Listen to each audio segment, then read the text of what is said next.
Hi, I was just going to do it. You okay, Justin? Yes. Hello? Okay. All right. I was just going to do it. I'm sorry. I just saw it right now. I was just doing No, it. no, it's fine. Yeah, I found Okay. it. Thank you, Okay. though. Yeah. Perfect. All Perfect. right. Thank you. All right. Great.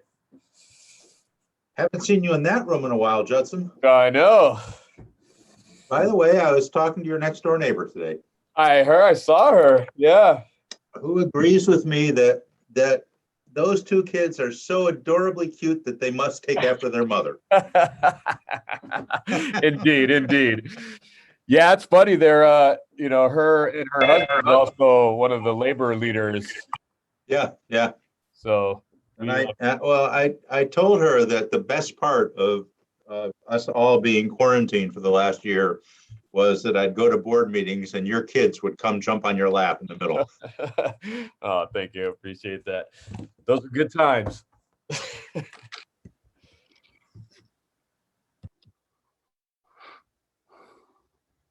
Well, our committee members just joined right at the same time. We're all here. Great. Maybe I'll give it Hey, everyone. more seconds and we can call it to order. Hold on. Pull up my info.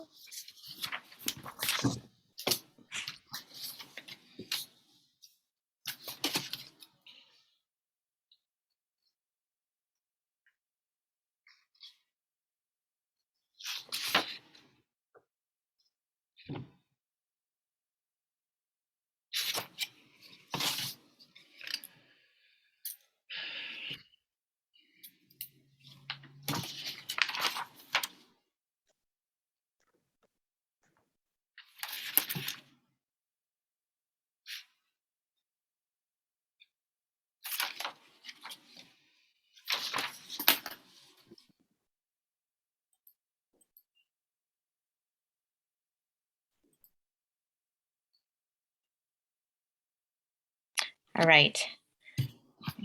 We'll get started. So I like to call Recording in progress. I like to call to order the meeting of the Budget and Business Services for Wednesday, November 3rd, 2021. And Deborah, please note the committee members who are present and note any other commissioners present. I believe Vice President Maliga will also be joining Okay. this afternoon. And section A is the general information regarding the meetings of the board. I'd like to welcome Chief Financial Officer Wallace, Deputy Superintendent Lee, Director, actually district staff, and members of the public. And today we're going to be reviewing 4 informational items. And at this time, I'd like to call to order that first informational item. That is the 2019-20 Public Education Enrichment Fund audit. I believe it will be, is it Director Diaz, will you be presenting? Do you want me to kick this thing off? Yes, I will introduce you. Thank you, commissioners, for having us today. I'm going to turn it over to our auditor, Nathan Edelman, who will be walking you through our 1920 PEEF audit. Okay, well, hi everybody. I'm not used to being up at 4:03 p.m. first thing on these agendas. This is very nice. Thank you for that. And do you have my slides, or do you want me to just kind of put those up on the screen? Which slide, which document do you want, the actual audit documents or the presentation? The PowerPoint. The presentation? Yes, please. Okay, hold on 1 second. Okay. Well, that's coming up. Hello, everybody. So my name is Nathan Edelman with Eide Bailey. I am the independent external auditor, and we're going to talk about in a second when the slides come up. We'll talk about the PEEF compliance audit. Fiscal year ended June 30, 2020. There we go. Okay. I've met previously, it was a few weeks ago, I think it was, with the PEEF advisory committee, and we've kind of gone over this same presentation. I probably we'll go a little quicker here, but if there's any questions, I'm happy to go into whatever is committee's desire into in more detail. Executive summary, kind of the executive summary of the results of the audit. Like I said, June 30, 2020, the objective of the compliance audits is to verify compliance with PEEF, which means, did the district spend the money for the year ended June 30, 2020 on things that are allowable for PEEF? There are some restrictions with respect to what the funds can be spent on. Some of it's broad, there's some categories, but kind of the whole purpose, the scope of the audit is to ensure that the district spent the funds on allowable activities. The audit it's based on objective measures of compliance. So the compliance audit report wouldn't second guess a decision of the board. And the enabling legislation, I guess, Proposition C has some restrictions on what PEEF can be spent on, and then we further define those restrictions for purposes of our audits based on that board approved spending plan. So we'll talk about that in a couple of slides, but if kind of in the back of your mind, if the board approves an activity for PEEF, that becomes the enabling legislation for the year for purposes of our definition in the audit. So the opinion, there's an opinion page, has lots of words on it, but it does say that the district complied in all material respects with those PEEF compliance requirements. There's a couple exceptional, I guess, bullet points that we'll talk about, but that is the opinion on compliance, which is a good thing. That's a positive thing. It means that the district spent the money on allowable activities, on things that are okay for PEEF. And so opportunities for improvement, if there's findings in the report or whatever you call them, these would be them. One,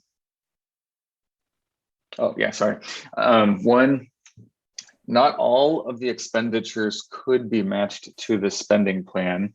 There is not a separate administrative cost tracking policy, and the board approved spending plans could be more specific in certain instances. And we'll talk about all of these in a second. I want to advance to the next slide, please. So the one finding about administrative cost, the finding is that there is not a policy of administrative costs. And so we can't audit and say, well, yes, the district complied with its administrative policy, because the policy does need to be developed. The district strives to follow these CDE guidelines that talk about charging administrative costs to restricted programs, and those all make sense, but they're not written specifically for PEEF. They're not tailored exactly for San Francisco Unified. So the finding is that we recommend PEEF management, work with legal counsel, work with folks on the fiscal side, take those the CDE guidance about administrative cost, and then tailor that and make that, that would become what is an administrative cost, what things, I guess, what types of costs would be under that administrative bucket? Is there a cap for administrative costs? Those would be things that could be subject to audit. Next slide, please, which is about allowable. So I guess finding is subject to the following clarifications. We said the opinion is that the district expended PEEF resources only for allowable uses. And I guess the one exception to that, if you call it an exception, is there is an item, $625,000, and I think it's turf replacement. Not that there's anything wrong with that per se. The issue here is that we couldn't draw a direct nexus between this actual expenditure and what was in that board approved spending plan. I'm trying to think. I don't remember exactly what the words were, but there's a bucket, a kind of description of an expense, and it makes sense. Had the board approved spending plan been more specific and said, we allocating X dollar amount for turf replacement at this particular site, that would not even be called out as an exception in the audit.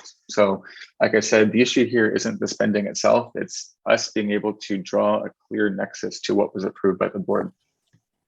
Similar, for the next slide, please, is regarding transfers to the general fund. So kind of PEEF is split between that SLAM component and other general uses.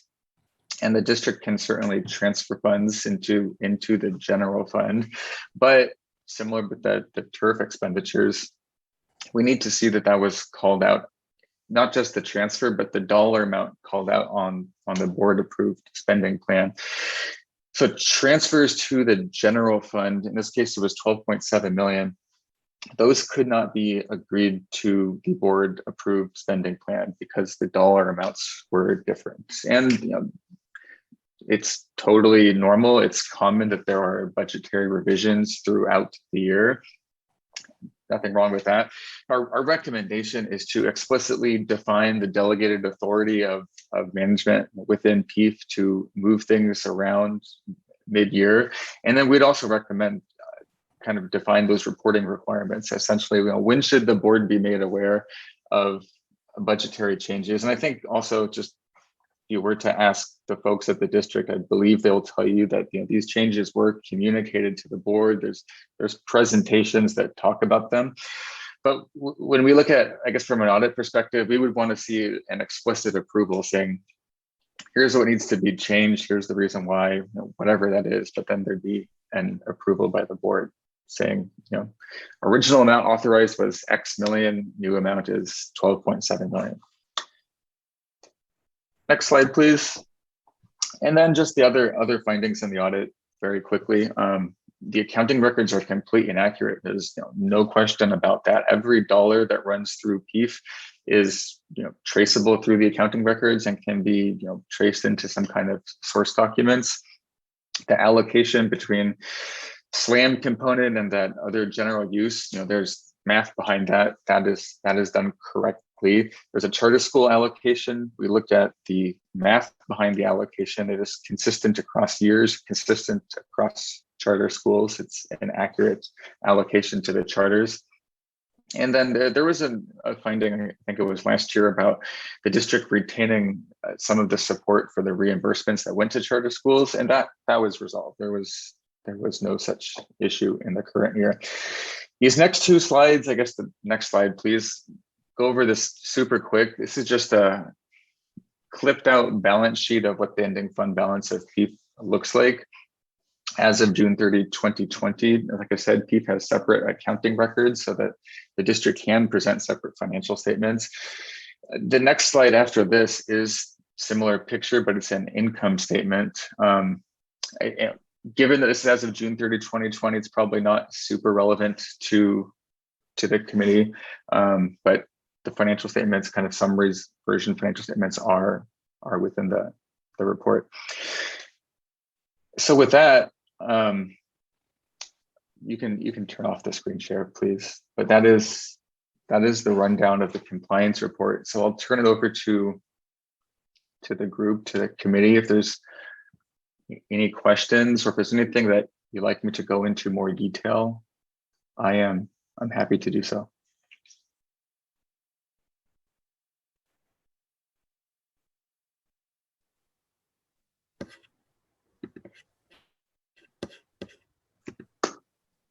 Sorry, thank you. I'm trying to get also student delegate Lamb onto the into the meeting as well. So Deborah, I don't know if you can also send that along to student delegate Lamb.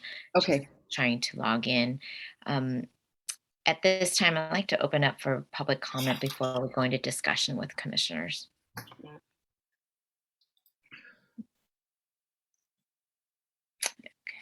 I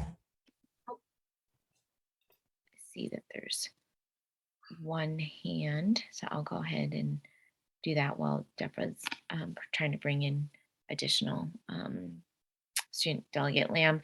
So Lainey, go ahead, please. You'll have we'll do 2 minutes, please. Okay. I have the timer on. Great, thank you.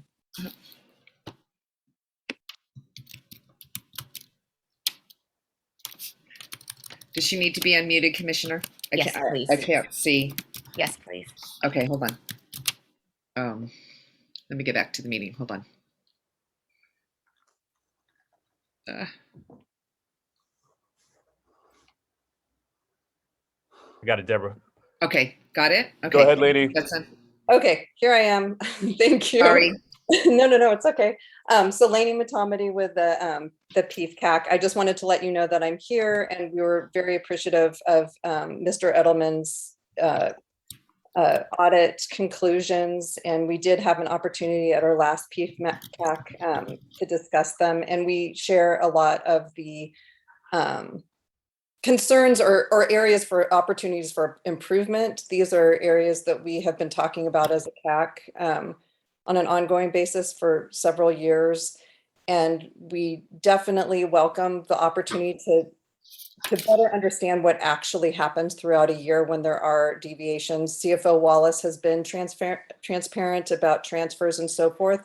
There's no suggestion, and the audit supports that the money is where it's supposed to be going. However, when we have a spending plan as an advisory committee, and we see that there's large deviations or even expenditures made that are in conflict with board and advisory committee guidance after the fact, and there's no normal cadence to understand what specific revisions are being made, we seek alignment with these recommendations. And I know that PEEF staff is working very, very hard to make improvements, and those are in the responses that staff gave to the recommendations. But I'm here to answer any questions, and many of these audit findings are directly aligned with our PEEF-CAC recommendations that you saw last spring. So I just want to highlight that. And I'm not a presenter, but if there are further questions, I'm happy to answer them. Thank you. From an advisory committee standpoint.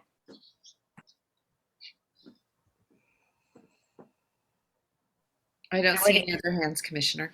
Thank you. And I would certainly encourage commissioners, if there are questions for the co-chairs of our advisory committee members, to direct that to those members directly. And because of the format of this and the agenda, I just want to make sure that we are following those procedures and policies. Is that correct, Council Quinn? I'm doing my job and sticking with our rules and our processes.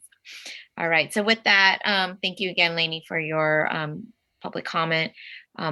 Commissioner Sanchez. Thank you, Commissioner Lamb, and thank you, Mr. Edelman, for the report on it. Can staff just address some of the findings and the recommendations around the administrative costs, and just go for the first two in the allowable activities? I don't recall what the $625,000 for turf replacement was about. So if we could just start with those two. So I thank you for the question, Commissioner Sanchez. Starting with the administrative costs, my understanding, and also Nathan, if you want to help clarify as well, my understanding that what the auditor is recommending is that we have a very clear guideline on how PEEF dollars should be spent in terms of direct service and administrative costs. So, we've tried to provide some guidance and say what we use as our roadmap. We use the state guidelines, but those aren't directly speaking, as Nathan mentioned, to San Francisco. They're more guidelines for ACES funding, not necessarily for, and ACES is after school funding. I forget what the exact acronym stands for. I apologize to the public, but that we tend to use that guideline. Also, the resolution that the board passed in 2019 that specifies the that qualifies what direct service is and what's administrative. And so, and that 90-10 split in the aggregate between SLAM and OGU. And so that still is, I think, from the perspective of an audit, it's still not like hammered down specific guidelines. And so I think, and Nathan, again, I won't speak for you, but I think it would be more helpful from an auditing perspective to have more of a clear directive on how the funds will be used. So I'll let Nathan jump in here before I talk about the athletic fields. I'll just add, that's right. The audit is objective. So we want to say, well, here's the policy, here's the definition. Does this comply? Yes or no? We can't really be in a situation, well, we feel like it's administrative, and someone else might say that it's not administrative. So that's kind of what the finding is getting at. Can I just Develop clarify? a policy. Oh, The- sorry. Yeah. Has this been a finding in past audits? Yes. And maybe some important context is that the last audit was catching up for the prior 3 years. There had not been an audit previously. So it does take some time to have things sink in and actually implement. But Okay. yes. And then the recommendation is for PIEF management to work with legal counsel and fiscal personnel. Is that happening already, or is that in the offing? We've just gotten the report, this draft of this report over the summer. So we haven't started that process of working with staff or legal counsel. But we wanted to kind of present this first to the CAC and the board, and then get your feedback, and then begin the process on how to do that. Well, in general, I would recommend that we follow all the recommendations. So then for the turf replacement? Yes, so that after the plan was approved, we had a sizable, and this was the start of 21-22, the end of fiscal year 19-20 and the start of fiscal year 2021, we had a sizable fund balance in SLAM. And there were, again, this was after the plan was approved, there were some fields, two fields at two high schools that had come up for their the useful life of their athletic fields. And so there was a request by the athletics department for additional funding to replace those fields. And so, or to repair those fields. And so we reviewed their request, and we authorized a use of fund balance to repair those fields. And that's what you're seeing is the $625,000 in repair fees. Did you mention the schools? Burton and Galileo. Okay, High schools. And then the last finding on budgetary compliance. Can you respond to that? Just looking through my notes here. Enabling the decision district funds for activity. Okay, so this is speaking to, thank you. This is speaking to the use of PIEF dollars for the district for contributions to the unrestricted general fund. And I believe that I was looking through my notes, and we being PIEF had come to the Budget Business Services Committee meeting in a couple of times in 2020, and spoke to the fact that the district was facing a deficit, and we had a windfall in terms of ERAF dollars to the amount of about $16 million. And I believe Chief Wallace had come a couple of times, both to Budget Business Services and throughout that year, and expressed that the district was planning to use those dollars to assist with the district rebalancing. And so again, that happened after the plan was approved. And so I think what the auditor is pointing out is that we need a way to both communicate that before and after it happens, and also get board approval, for that. I think right now what we're largely doing is coming and informing you, but there isn't a sort of formal vote that you approved, those ERAF dollars to be used for a district. At least let me speak. I may be speaking after. There might have been a vote, but I might ask Chief Wallace to help me with that if there was, and I wasn't present. Yeah, I'll stop. I'll see Megan's ready. Thanks, Edwin. Yeah, I think the one point I would add in terms of a vote per se, there was a vote on the first interim report, which did include a presentation articulating the intent of using PIEF dollars to help stabilize our budget for fiscal year 19-20 as well as 2021. However, there was no item brought forward to the board asking for an amendment to the PIEF expenditure plan. So what's the plan going forward then? How do we correct for that? I think based upon the recommendations within the audit, that we would bring amendments to the expenditure plan forward as well, not rely solely on the interim reports to document those changes. That way, when Mr. Edelman is able to do his audits, he can look at the amended expenditure plan and see what those intended uses of funds were, and see that the actualization of that aligns. Currently, he has to cross-reference a first interim report presentation to the expenditure plan to our actuals, and that's one too many steps to really meet the audit standards. All right, thank you so much. Maybe following on that,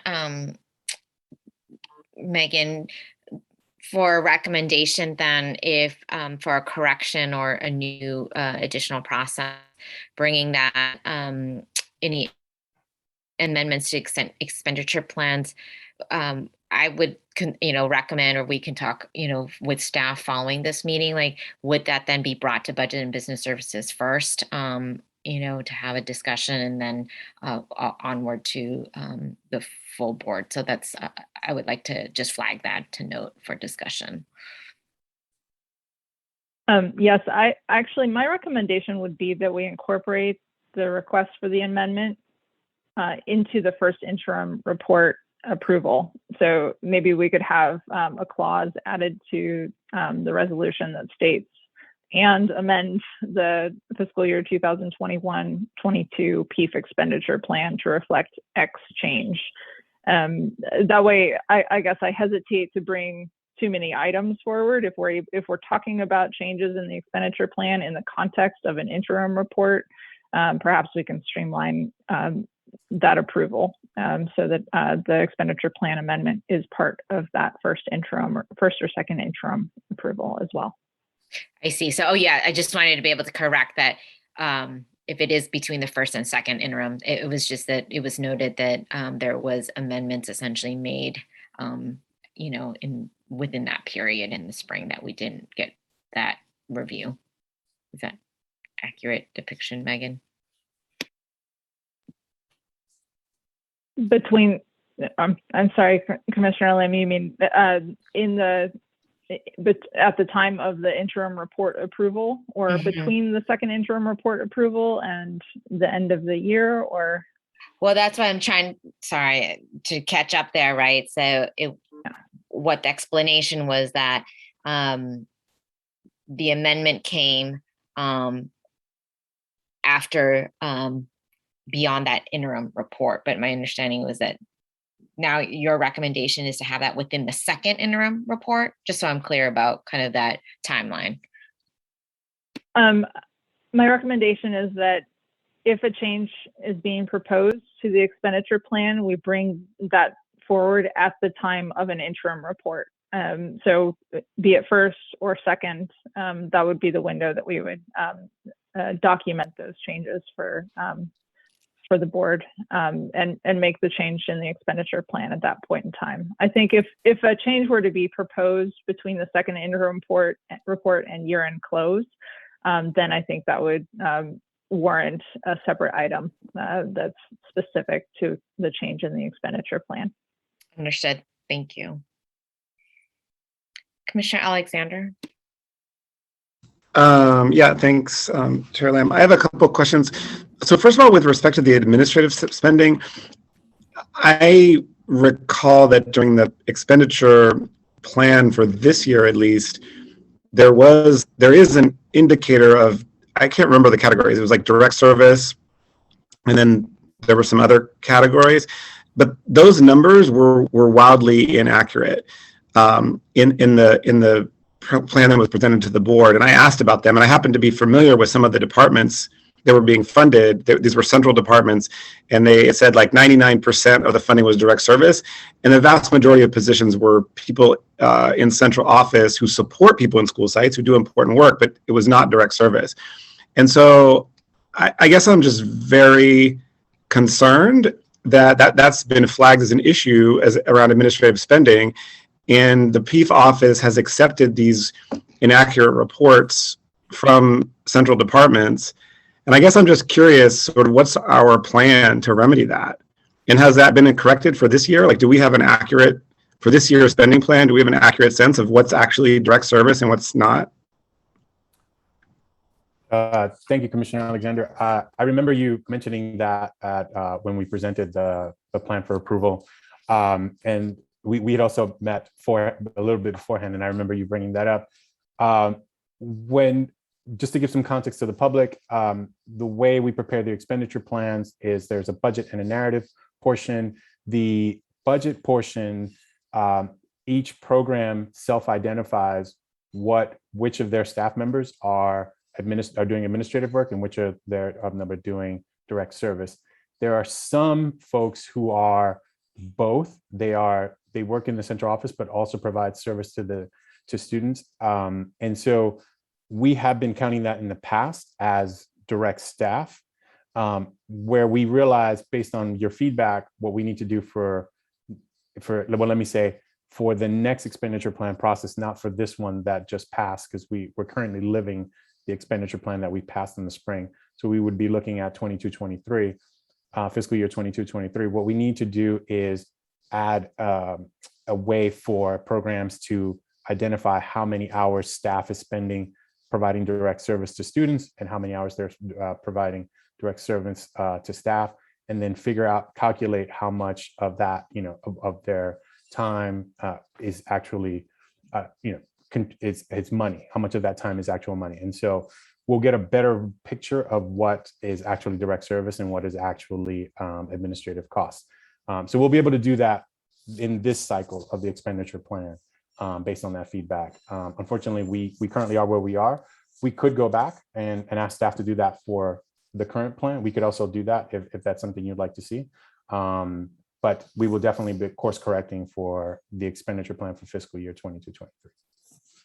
Well, it seems like, my understanding, and Chief Wallace, maybe you can correct me, is with our kind of, as we think about our budget balancing, don't we have better data on this in general, district-wide around, because, we presented yesterday on direct service, indirect service. So we can look at function and object codes. I don't think it makes sense to ask department heads to self-identify. I think that's, as we discussed, I think it kind of creates this weird incentive for them. If the PFCAC is saying we want direct service, it just creates a bizarre incentive for department heads to sort of over-identify direct service. And we actually have data that we can pull from our system around job codes. So I guess I'm just confused about why we would continue with the self-identification process. I think you raise a great point, Commissioner Alexander, and the work that we've been doing to review and clean up the functions that are identified with various expenditures in the budget has really been occurring over the summer and fall.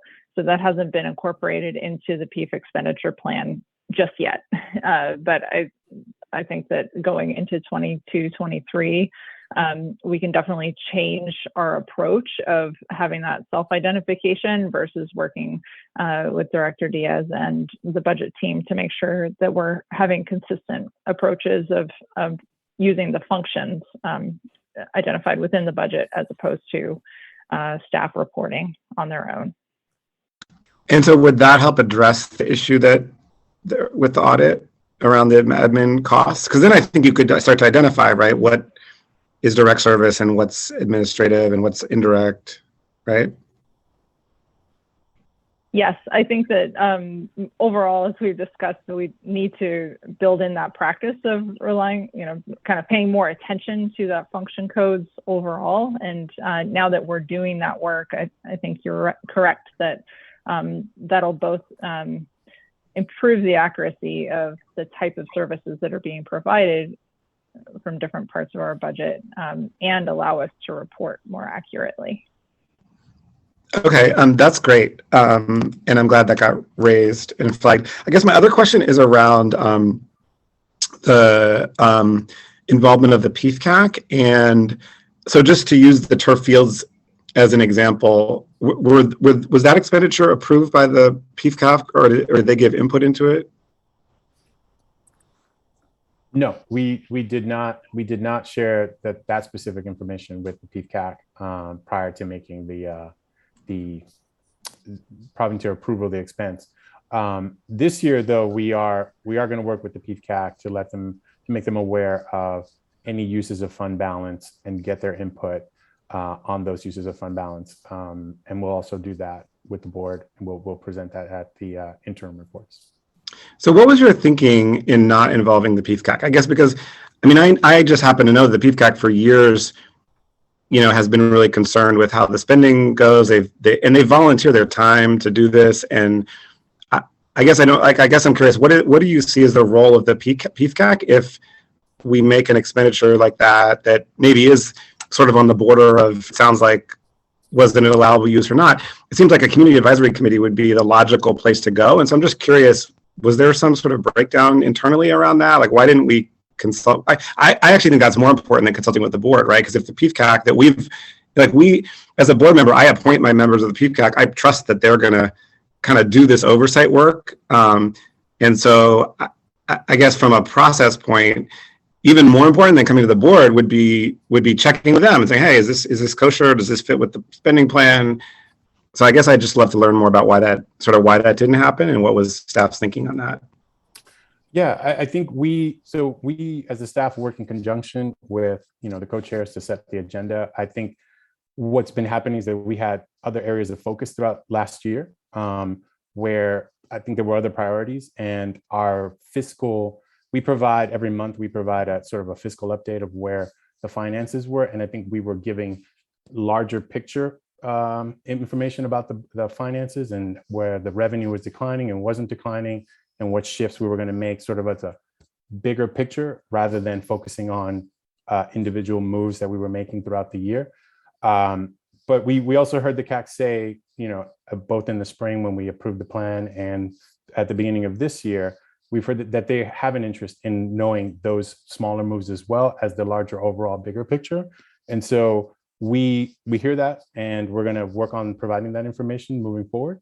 I think this last year we were focused on in other areas, and around the pandemic and how loss of revenue was affecting the district and PEEF, and so I just don't think that was something that was in our radar. But we hear it now, and we'll make sure that we are reporting on those as well in our monthly financial updates. I think, yeah, I guess to me that is troubling, and this, Mr. Diaz, is not directed at you. I guess this is more of a comment around sort of our culture in the district. I don't understand, if we have an advisory committee, it seems to me that we need to be using it, and it feels like in terms, again, of democratic process, and we have staff that we've hired to specifically coordinate PEEF and coordinate PEEF-CAC. It's confusing to me.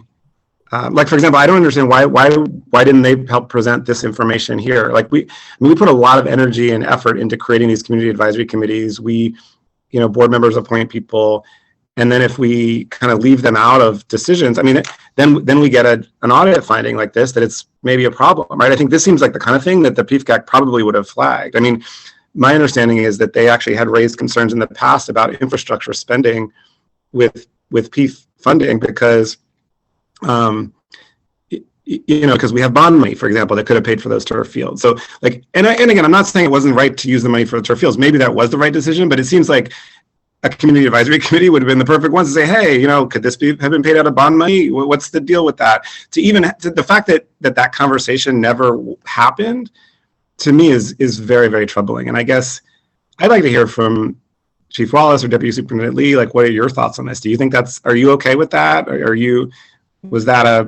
you view that as an oversight, or you'd say, oh no, it was the pandemic, we were busy? I guess I'd like to hear your thoughts on this. I think, not to just look forward, but I do want to say that in the current year, just as an example, we do know that there is available fund balance, and that PEEF managers are requesting use of those funds. And it is our intent to bring those requests forward to the PEEF-CAC for the very purposes that you're highlighting, Commissioner, that we do understand that the PEEF-CAC is here to help and make sure that we're spending the funds prudently and correctly. So I think to answer your question, I agree with you. We should use them, and that they do have an important role in oversight and use of these funds. And so I think that it's in part, from the help of an audit, which helps, it's a mirror reflecting back on us, and it's a bright light that calls out our flaws.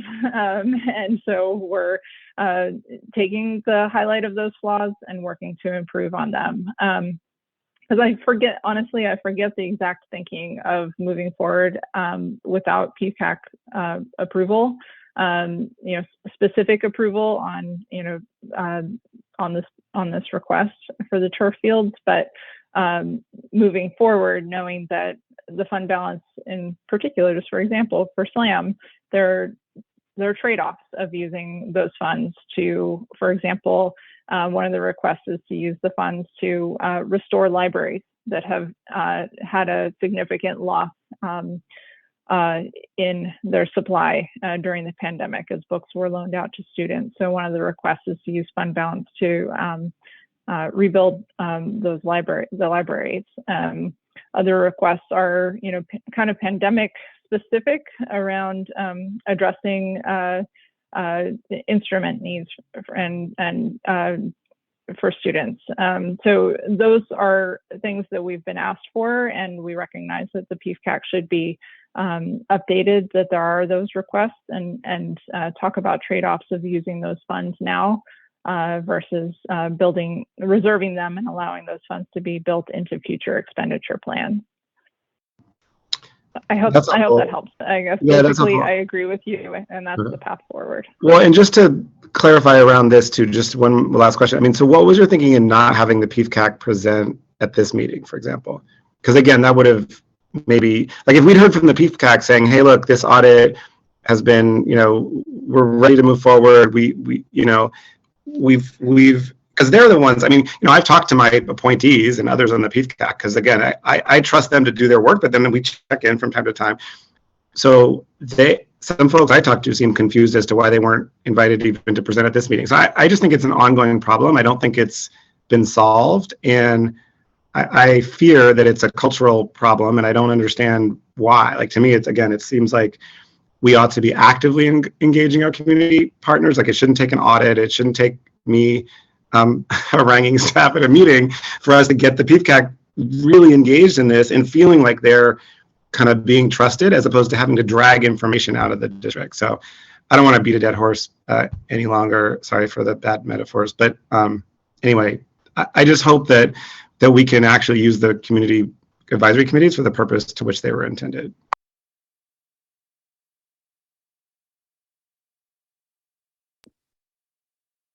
Edwin, did you want to respond? I have a comment as well, but I just wanted to add that I know that, and I don't want this to seem like an excuse making, but I want to kind of give a little bit of context in that every year we have turnover in our CAC, and so we lose. We're a 24 member CAC, and we lose about 5 to 6 members a year where that turnover. We've already had that happen this year. And each CAC is different, and they have different priorities every single year. So for example, the last 2 years the CAC has been really focused on data collection and what information gets presented to them in the expenditure plan, and what information they receive from staff. And that's really been like our central focus the last 2 years. Last spring, we started to hear the focus shift after we kind of completed a lot of that work from the last 2 years, that the focus started shifting to, we want to better understand the finances of the district. We see the reports you're sending us, but we want more information than what we're receiving right now. And this is the information we want to receive. And so I just want to point out that shift kind of has started to take place in the spring and throughout the summer and throughout this fall. And we as staff have been working behind the scenes to address those. And I think that both the CAC and yourselves as the board are going to be, we'd love to get your feedback on what we're working on to kind of address some of those issues that have come up. But I don't think it's so much of a sort of a dropping of the ball, although it could have been that as well. But I think it's more about when the focus changed from for example, data collection to information about finances.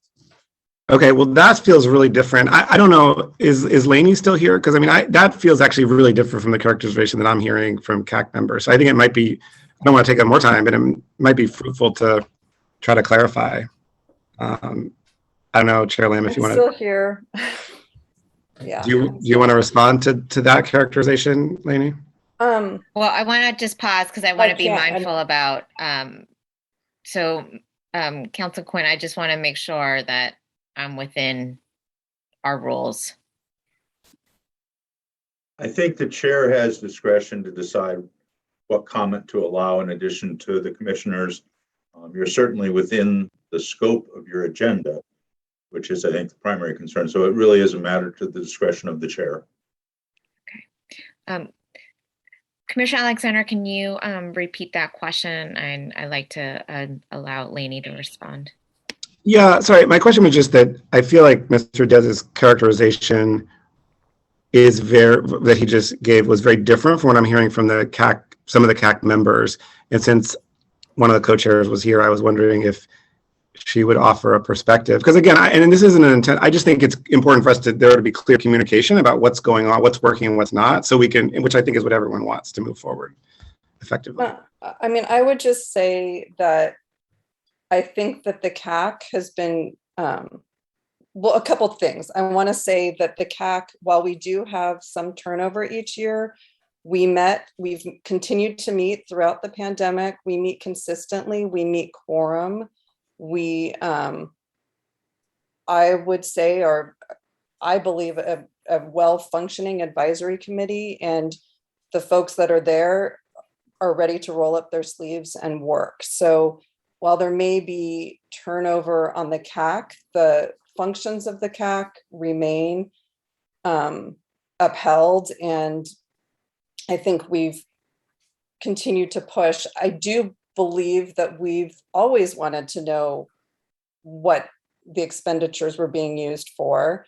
Going back to the turf thing, not to belabor, but even before I was on the CAC, there was a clear directive from the PCAC at that time that infrastructure was not an appropriate use for our funds simply because it was such a slippery slope. That said, I think it would have been a fine opportunity to have a conversation given the uniqueness of last year around, exceptions or modifications, et cetera. I mean, I don't want to prejudge the CAC's opinion on that, but there has been, I think, a very consistent desire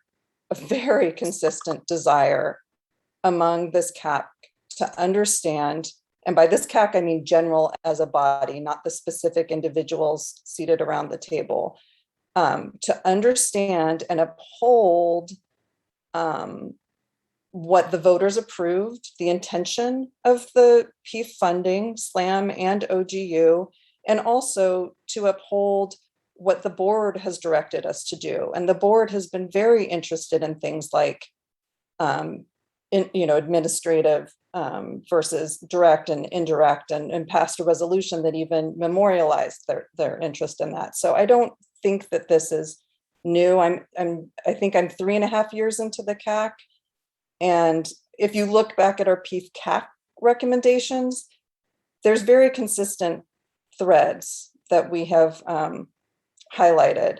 I don't have them before me, but I don't think that we're on a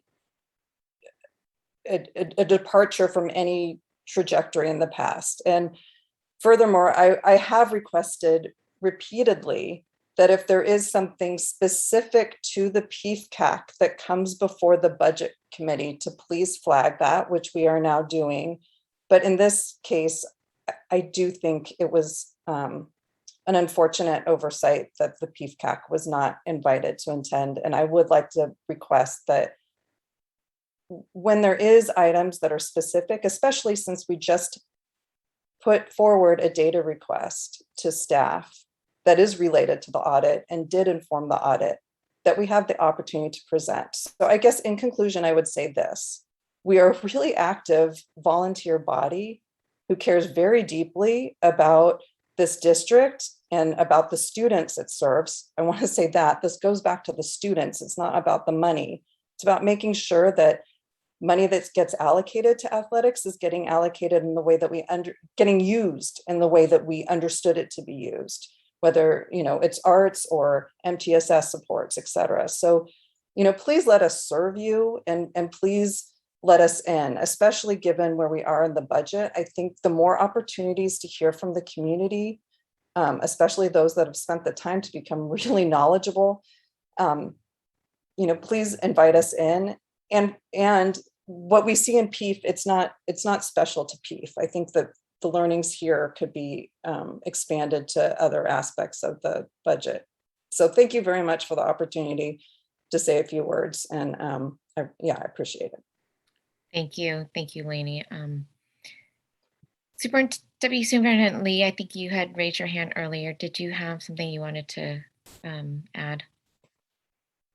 I did raise my hand. Thank you, Commissioner.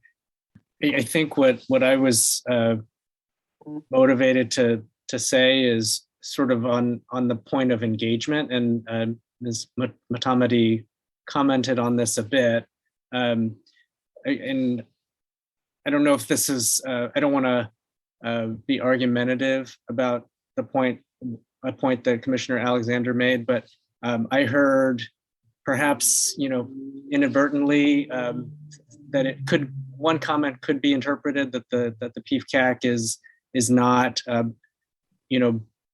is not engaged or something to that effect. And maybe I'm broadening the intent beyond what you meant, Commissioner. But I just wanted to comment, as Ms. Matamati did, that the PFCAC does meet monthly. They do have a strong, robust composition, as I understand it, everything that I've been able to see, although not directly.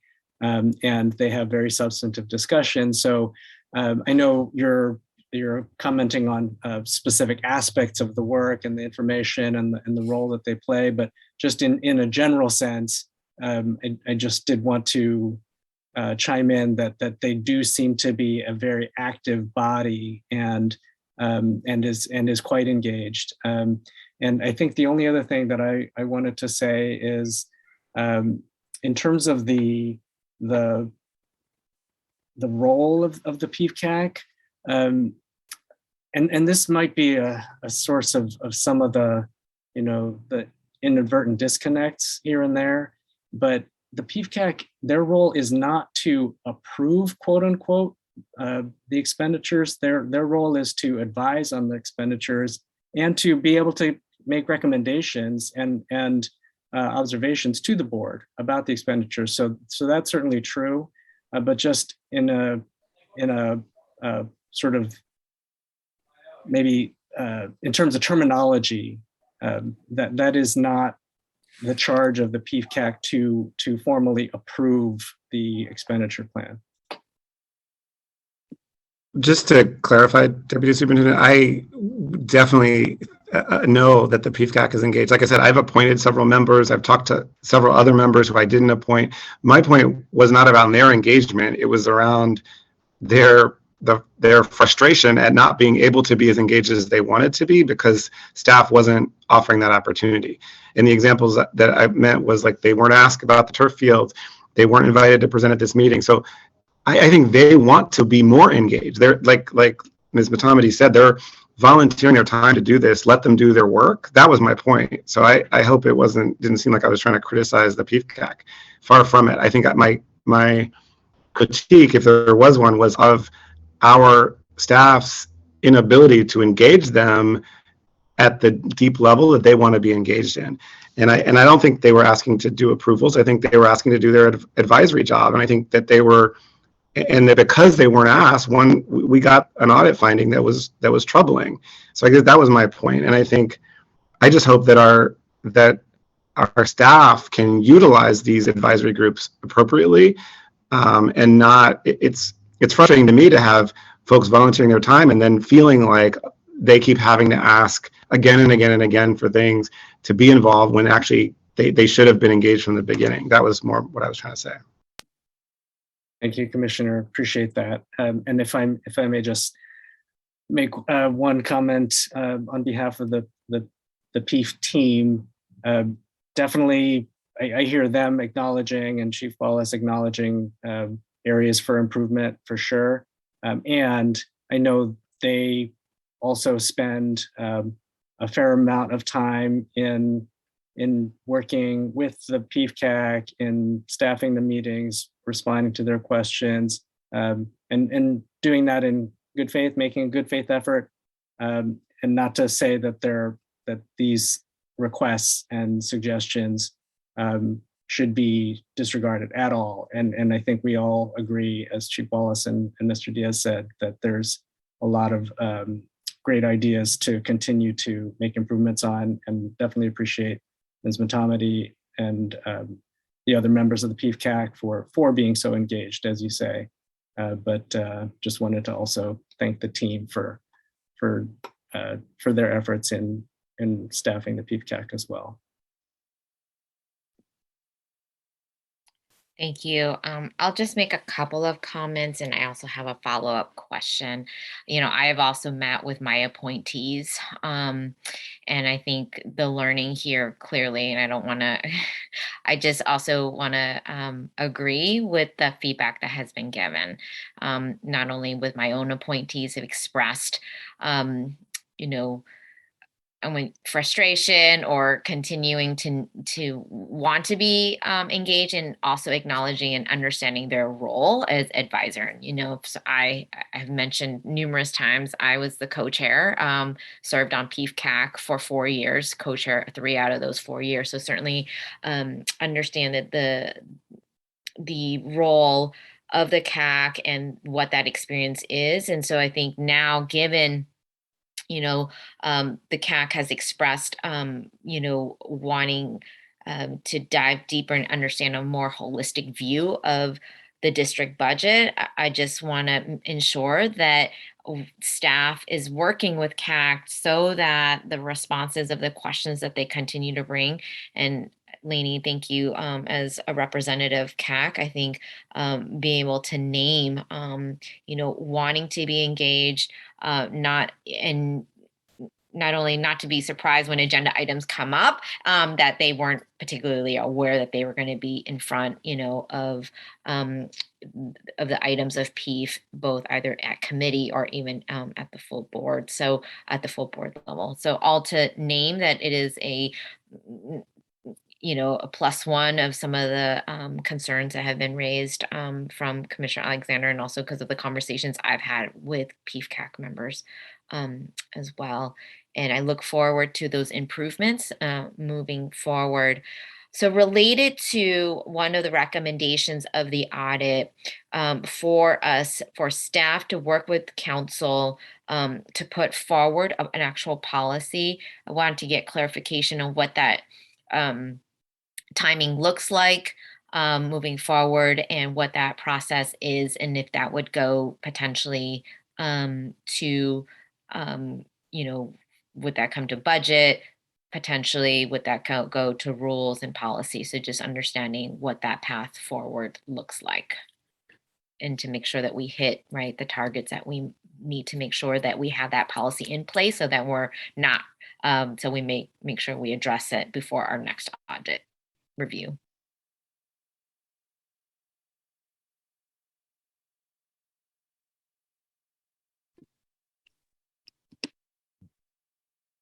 Are you, sorry, Commissioner Lamb, I just want to ask a clarifying question. Are you referring to finding number 1 regarding the administrative costs? Yes. Okay. As I kind of mentioned earlier, I think that we're sort of in the beginning stages of what that would look like. I would like to hear a little bit more about what the board is thinking in terms of what the percentages that they'd like to see in terms of spending. I think Commissioner Sanchez, and forgive me, I don't remember the other authors who authored the previous resolution around the PFCAC, really tried to leave a little bit of leeway in terms of what the direct spending, how the direct spending should be applied. And it's really more of a suggestion. This would probably be more of a kind of more of a directive. And so I don't, what I guess what I'm trying to get to is before we sort of move forward with like legal and trying to get them to help us draft something, what would the board like to see in terms of spending? Is it like an 85-15 split between direct service and administrative costs? Or is it like a 90-10 split as it's spelled out in the PFCAC resolution? I think that would be more helpful for us to kind of get a sense of what that is. And then we can kind of begin sort of have internal discussions and then come to you with something to review, a proposal to review in the future. Megan?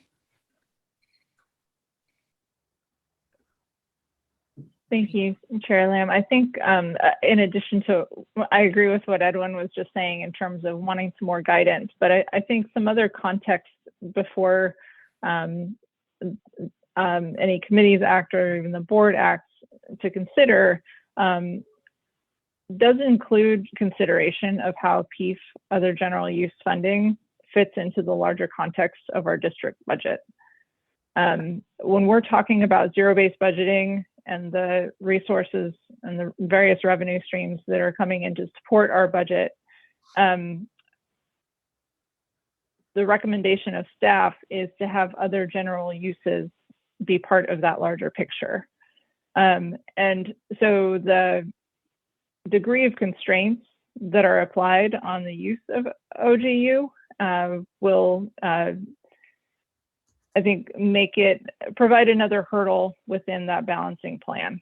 So I want to articulate that just for awareness that if there are general expenses that we're funding within our budget that need to fall either on unrestricted general fund, PEEF OGU, or other sources, I think it's manageable for us to make expenses fit within the constraints that the board should want to apply. But I just want to share that that's another restriction that it would be applied for PEEF OGU that we would need to be aware of before we finalize the budget.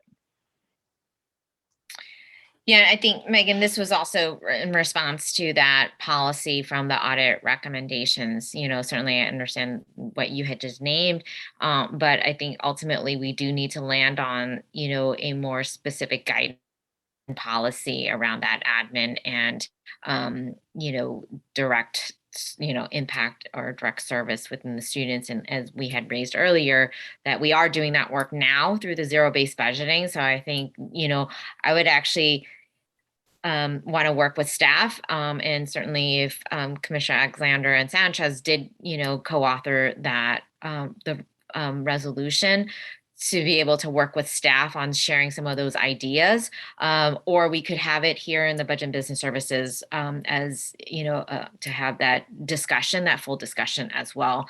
Certainly from my perspective, I think it is helpful to be able to both have I'm gonna say co-collaborate, but co-design, right? That the arrival of what ultimately would put forward into a policy.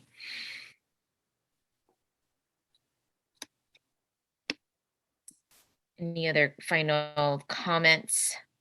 That resolution was authored by Commissioner Cook and myself in April of 19. Thank you for that. Commissioner Cook would be upset that I didn't give him the right shout out.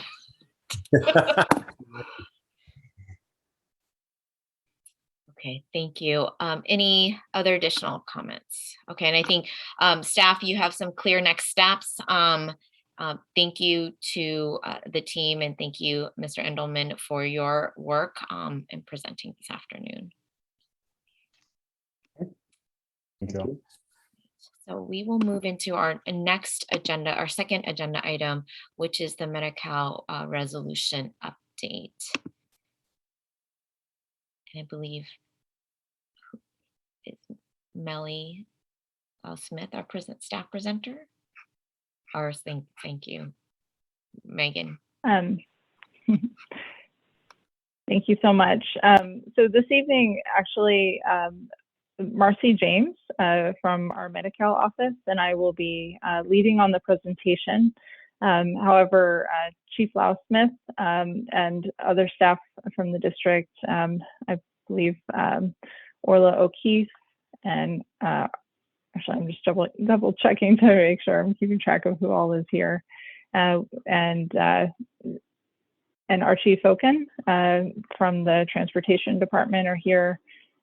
So we have a number of folks who are on deck to help answer questions as they arise. However, Ms. James and I will be the primary presenters. So if we may go to the next slide, thank you. So the main objectives of this item are to review the terms of the Medi-Cal resolution and the district's participation in relevant Medi-Cal programs.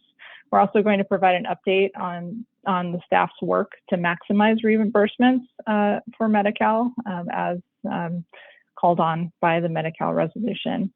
And we're going to examine various reimbursement scenarios, really just so that we can have a better sense overall of how much revenue we do anticipate we could be bringing in to SFUSD.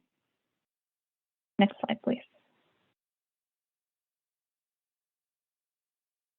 So the Medi-Cal resolution was adopted in February of 2021 by the Board of Education. It was authored by Commissioner Moliga, who I believe is here and has been eagerly awaiting an update on status of this resolution.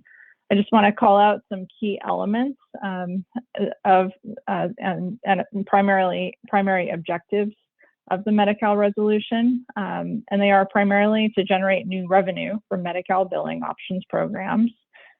There was a call to not supplant current resources allocated for health and mental services, so really looking at Medi-Cal as an opportunity to expand, to actually supplement the current levels of services and supports that are provided to our students.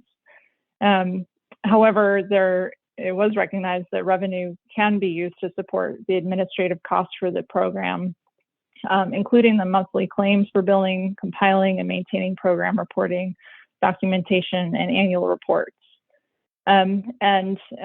Just really also wanting to emphasize the need to continue to fund wellness services, that Medi-Cal revenue really is an important component of building a robust coordinated care program for wellness. And authentic family partnerships in our districts. Just as a quick note, our district uses a web-based documentation system. It's Paradigm's Healthcare Services that's provided by Paradigm Healthcare Services. It's the Student Health Network, or SHN. We use that system to report on mental health services that might be eligible for Medi-Cal services. And part of use of that system does require district staff to participate in random moment time study surveys. So rather than tracking time hour by hour, minute by minute, these surveys are a way to capture data about the level of effort that a school district is putting into either providing indirect or direct support to our students. On the next slide, I'm going to go ahead and hand it over to Ms. James.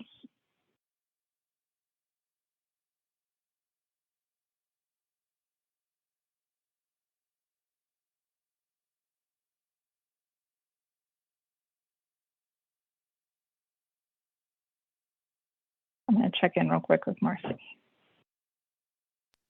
Sorry, my mic was off. So there are two complementary programs under the Medi-Cal program. One is the School-Based Medi-Cal Administrators Program, also known as SMA. That program is about indirect services, about linking students and families to health-related services in the school system, as well as in the community. The Local Educational Medi-Cal Billing Program is also known as LEA BOP, and that program monitors and reimburses for direct services.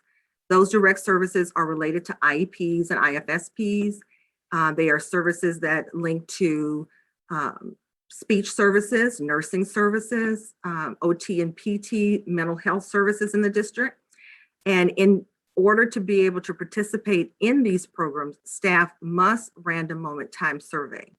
The random moment time survey was a new methodology introduced back in 2014, 2015, Q3 by the state of California under a direction from the Centers for Medicare and Medicare Services.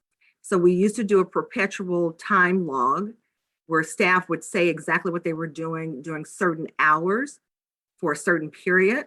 Now that's been transitioned to random moment time survey. Next slide, please.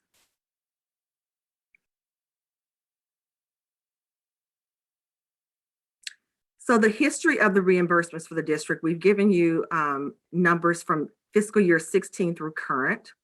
So in the small program back in 15-16, which was the first year that we actually were able to see what our reimbursements were because the program reimburses in arrears. So in the small program during the fiscal year 16, we brought in $924,271. That was a great year for us because in previous years, we were bringing in a low amount of money because it was based on perpetual time surveys and staff just didn't have to do it and they were not doing it. For the LEA BOP program, we brought in about $1.4 million. So those were good years. However, in 16-17, you can see in the small program that the numbers started to decrease. They started to decrease because in the small program, you have to have an 85% compliance rate in order to maintain your position in being able to participate in the small program. We were finding that in that program, principals and assistant principals were not responding to their RMTS time surveys. So we felt that it was best, in order to not suffer the repercussions of maybe being kicked out of the program, was to remove that reporting staff. So by removing the principals and assistant principals, we could see a decline in the reimbursements that we received for fiscal year 17. For fiscal year 17 in the LEA BOP program, we could start seeing some decline in that program also. We could start seeing that because we started having less nursing services that we were billing. Because we were changing, I think, vendors at that time. So we could start seeing some decline in the LEA BOP reimbursements. For 17-18, the LEA BOP program continued, the small program continued to kind of stay steady, but we continued to keep the principals and assistant principals out because we were still afraid that if we put that population back in, failure to respond to your random moment time surveys would then continue to decrease the amount of reimbursements that we could recoup in the program. For the LEA BOP program for the fiscal years 18 and 19, you can see the numbers significantly decrease. That decreased for several reasons. One reason in the LEA BOP programs was because we were non-compliant in what's called the speech protocol letter. And what that is, in the LEA BOP program, the state requires that you have someone that, a physician, to look at the process that you use to determine if a student is eligible for speech services. That physician says that the protocol that you're using is sufficient and in compliance, and they sign off on a letter. The problem during that year, the physician that we had, who was a volunteer physician, could no longer assist the district, and we didn't have anyone else that we could go to for this letter.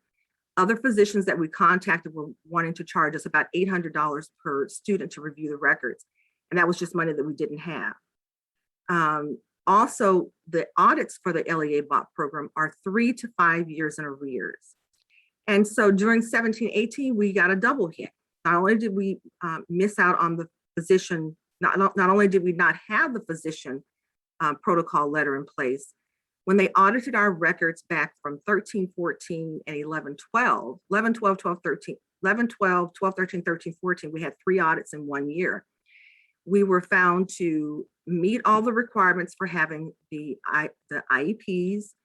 We met all the requirements for a lot of things, but when the auditors requested to review the records based on providers that were providing the services, the providers either had left the district, we had no way of maintaining and capturing the data that they had of services they had provided to the students, and the ones who were still in the district said that their records were of their ownership and that they did not have to provide them to us. So we knew, based on people leaving the district and us not having any way to continue to keep the information that we needed, we knew that we needed to come with a new process. So the new process that we looked at, we thought that SACE was our, would be the go-to for all of this, because when the SACE system sold us their system, they informed us that any information that was needed, that we could go back and pull records, and that we didn't have to have our providers to sign off on individual logs of services they were providing. Well, that wasn't true, because once the state came into audit, the state says you still need signatures that show which provider provided a service. And you have to, you think about it in an audit lens and in the lens of if a parent decides they want to dispute the services that were provided to their students. And so we couldn't provide that information. So we had to think about a new methodology of capturing comprehensive data and also getting provider signatures. So Paradigm, we had partnered with Paradigm for a number of years. And Paradigm offered and had this system that was in place, which is called Student Health Network. We knew that probably the best route for us to go would be to entertain and to review the Student Health Network system that they had, which pushed us to the speech group and the special education department starting to review to see what could actually be captured in their system. And we found that the information that they had, they not only could capture and maintain information even when a provider left the district, they also offered an electronic signature feature that was already approved by the state of California Department of Healthcare Services. So even though we had audit findings and we had the issues with the speech provider letter, and we had documentation issues with staff that had left the district, we started to use the SHN system. And you can see in fiscal year 20, the numbers started to improve again. So now we, thanks to Jean Roberts, we no longer have a problem for the speech protocol letter. She knows a couple of people who put her in touch with other physicians who were able to review the protocol that the speech language pathology group uses. And so she's been in contact with them, and they have been really nice with listening to what we need and providing our letters out to fiscal year 23. So we don't have a problem in that area that I can foresee, and I don't foresee that we will have that issue anymore. As far as the audits go, you never know what you're going to get in an audit during an audit. Like I say, the audits happen 3 to 5 years in arrears.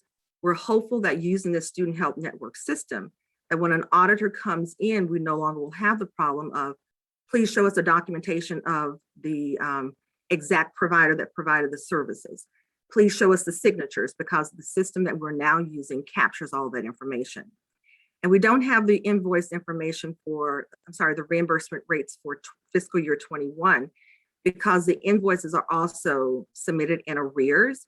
So that information will probably start coming in around January for us to know how much money we're being reimbursed for. Next slide.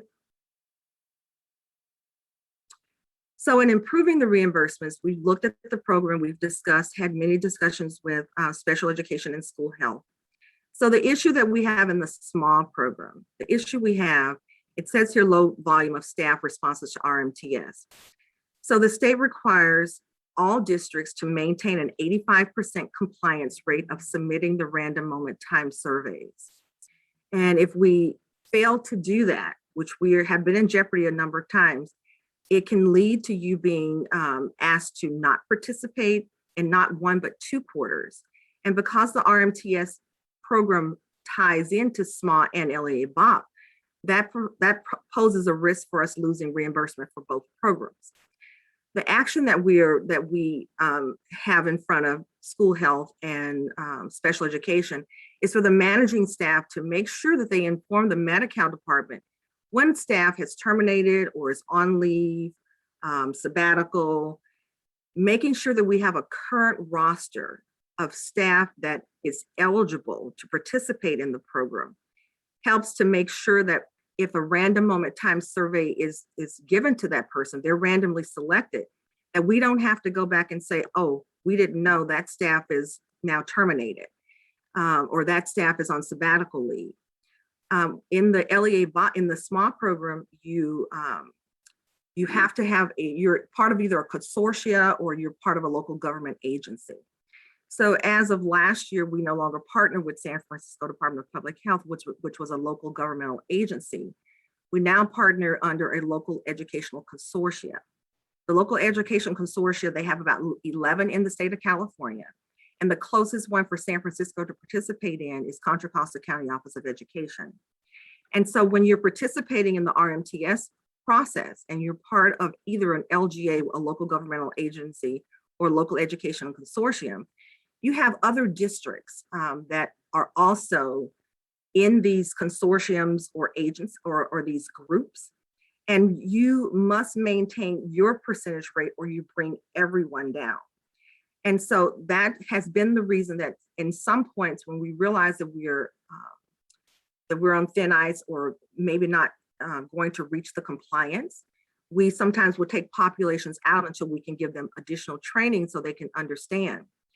The ILMs for the Administrative Institute have been very beneficial for the principals to understand what the SMA program and the RMTS process is. And so now I don't have a problem with those two populations, and they have been added back into the SMA RMTS process. But that also goes to the school health program and to special education. The managers of those programs have to inform the Medi-Cal office of who those people are who are no longer there, or it's a ripple effect. If I don't know who the people are, the RMTS continue to go circle back around and they may hit other districts. And we have to do our part to maintain the 85% compliance rate. And if all districts do that, we won't have a problem. In the LEA BOP program, which is the direct services program, the problem that we're having, the main issue that we see in that program is we have significant delays in having with our nursing services. So our nursing services, the billing that they do in the system, once a nurse inputs the information is then data matched on a state level to determine if a student is Medi-Cal eligible or not. So if we don't have the particular specialized procedures approved by a manager in the nursing department, those services continue to just sit there and not be billed. And you have 1 year, you can go back 1 year in arrears to actually bill for these services.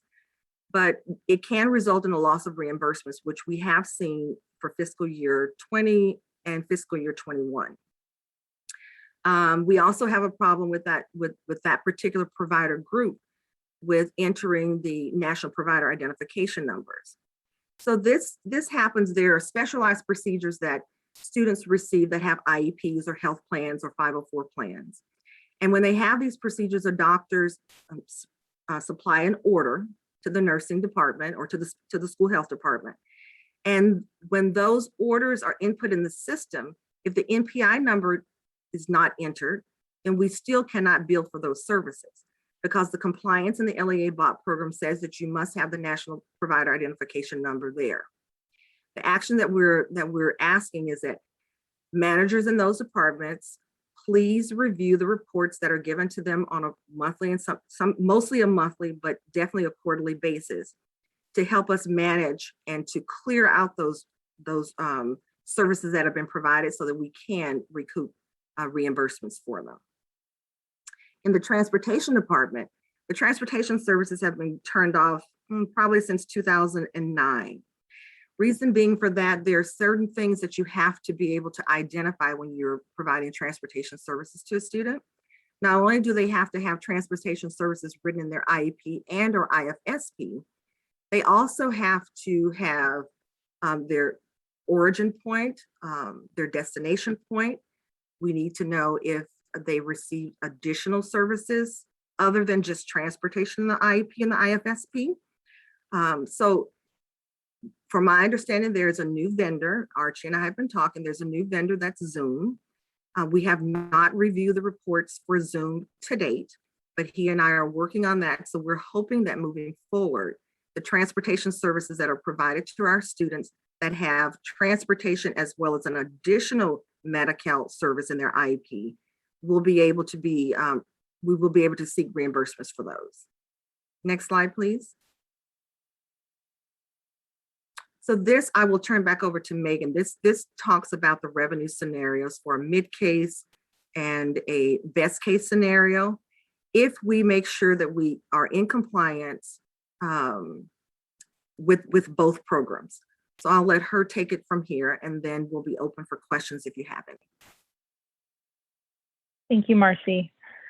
So yes, the next few slides actually demonstrate various scenarios for our Medi-Cal recoveries. And you can see it's broken out in two main areas. At first, it shows the school-based Medi-Cal administrative activities, or SMA program, and the recoveries that we currently receive. So for fiscal year 2021, we received approximately $1.2 million. For prior year services that had been provided. We then recovered those funds. And then the next group is looking at LEA BOP, and just shows that we spent approximately $16.9 million on LEA BOP eligible expenses. Of those, it doesn't show this actually, but of those, we anticipated recovering about 8% of those total costs. So that's $1.3 million. So the combination of those two programs, the SMA and LEA BOP, generates approximately $2.5 million. In the mid case, we assume that small recoveries will grow over time, really proportionally to the expenses, so approximately 5% each year. As the costs of staffing increase over time, then so would the value of our recoveries. However, as Marcy shared, just thinking about how active we've been in reporting on small eligible activities, we don't see a lot of room for growth. Just through higher levels of effort. The main thing is to maintain our current levels of effort, making sure that we have a pool of employees who consistently report on their time when they receive their random moment time surveys, so that we can at least be within that 85% reporting threshold that was described. LEA BOP is the area there we do see more opportunities for improvement. As described, we've been training staff, we've been working on increasing utilization of the SHN system. And as you'll see over time, we are anticipating growth in the costs that we have of our total investments. But of those total investments, we only will recover a percentage. So you can see for fiscal year 21-22 that if we actively use the SHN system, if we were to recover 10% of those costs, we would generate $1.8 million. My apologies, 10% of those would be eligible for calculation of LEA BOP reimbursements, which would be 50%. So you can see that there's sort of this layering effect of what ultimately we can recover for our work. So we will spend upwards of $18 million overall. Only approximately 10% of that would be eligible for calculation of 50% that would be reimbursed to our district. So in that scenario, between SMA and LEA BOP for fiscal year 21-22, we might anticipate earning $2.7 million or being eligible for that level of reimbursement. You can then see that on the blue line, those funds are then reinvested into the system. So it's not that those funds can turn around and support our unrestricted general fund. We actually take all of these funds that are generated from SMA and LEA BOP and reinvest them into our systems of support systems. So we're creating this cycle of both spending, reimbursements, and all in an effort to increase the level of services that go to our students. So this is a mid-case scenario that says, all right, we're going to really adopt the SHN system. We're going to, you can see an improvement over time, just going from 10% to 15 to 20. that in that scenario, 5 years out, we can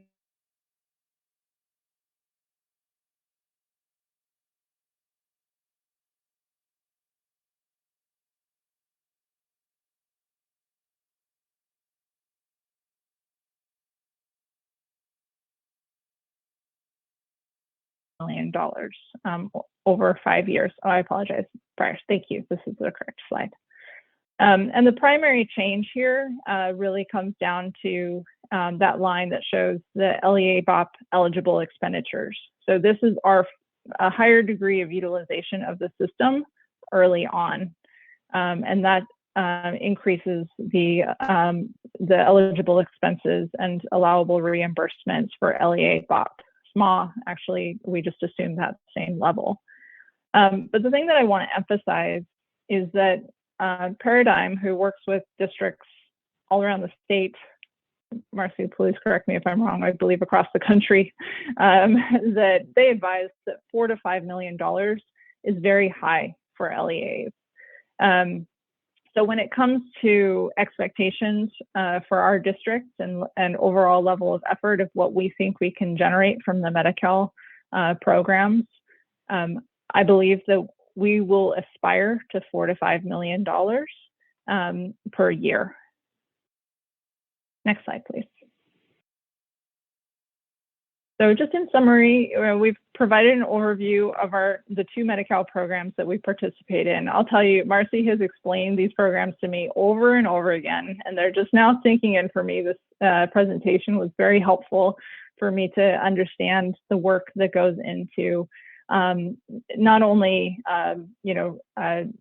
managing staff and trying to participate in these programs, but really just understand the nuances of Medi-Cal. It's quite complex, and the Paradigm SHN system, our participation with Contra Costa, all of those things are really valuable for us to really be recovering to the highest degree possible with our Medi-Cal programs. But I think it's really important to emphasize that the degree that we will generate revenue from Medi-Cal really relies on our use of SHN, or the Student Health Network system. We have to really focus on training and building the capability of staff to use that system. And staff must prioritize and have capacity in their days to meet the Medi-Cal reporting requirements. And I really want to say that it's both a prioritization of like, how am I going to use my time? Am I going to complete the survey, or am I going to do something else? If I choose to complete the survey, that's my prioritization. But I also have to recognize that the folks who are being asked to do this survey are stretched. Just if we're talking about site leaders, for example, did you help administer a support to a student?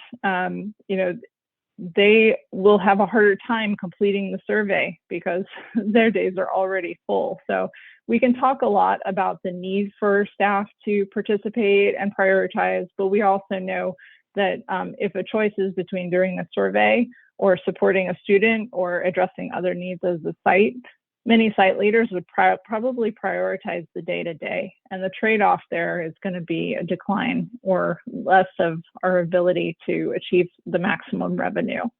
I think that that's an important thing for us to be aware of. But in a best case scenario, I mean, particularly with the LEA BOP program, because the folks who are providing direct services day-to-day really have the benefit of using this system. They can use it to document all of their work, and it's a great way for us to manage that documentation and have that information feed into the recoveries that we receive as a district. If we can really maximize the use of the system in that way, I think that we could attain our aspirations of between $4 and $5 million of revenue. So thank you, and we're happy to answer any questions.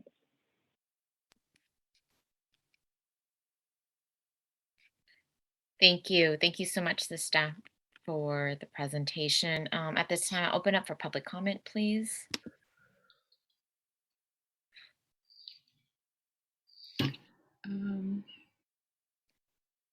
Seeing 2 hands, Commissioner. Let's give 90 seconds, please. Hold on one sec. Okay. Latoya?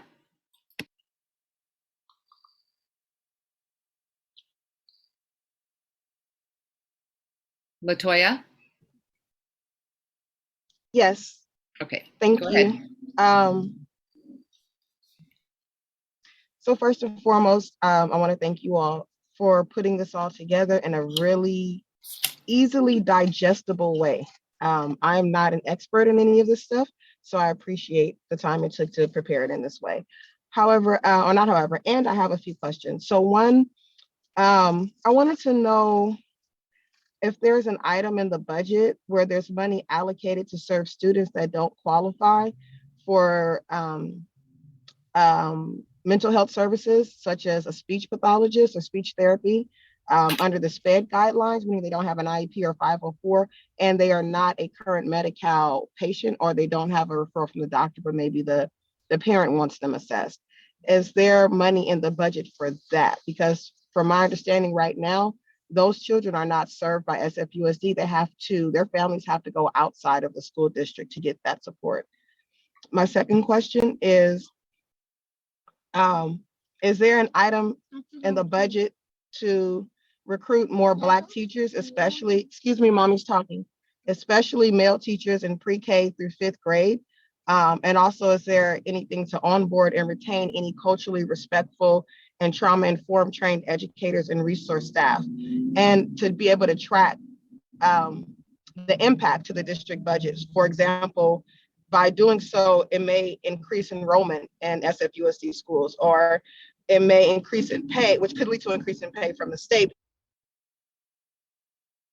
because you have more budgeted seats. Or maybe there's a reduction in the need for PBIS or other behavioral restorative practice services. And then finally, is this group also going to consider the nutrition services budget to allow capacity to revamp or revisit the policies and practices? Thank you. Beth Kelly? Hi, Beth Kelly. I just had a quick question about this, and just thinking about it in the lens of the overall budget as well. Obviously, it's really great that you guys are bringing in revenue, but it isn't totally helpful if it doesn't reflect what the administrative costs, including software and systems costs, training costs, all these different things. Like, you know, if you're looking at a best case scenario of, you know, $5 million, you know, it's a very different calculus if it's costing you $1 million to run it or whatever. So that's just in the broader lens of the overall budget that I would really encourage you to consider, because money isn't free. So yeah, thank you.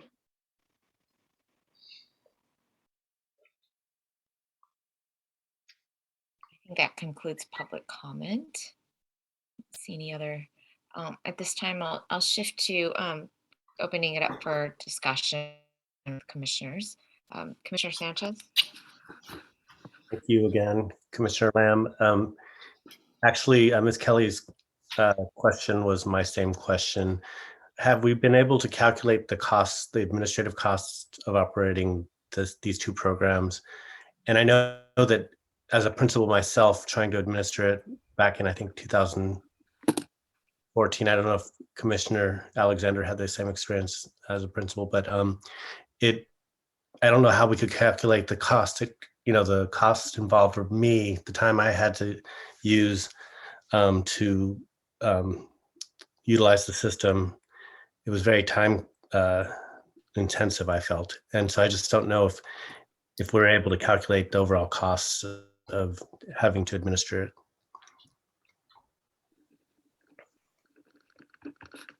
So Commissioner Sanchez, I can answer for you. So in the years when you were doing the MOS surveys, it was the perpetual time surveys, and it took a lot of time.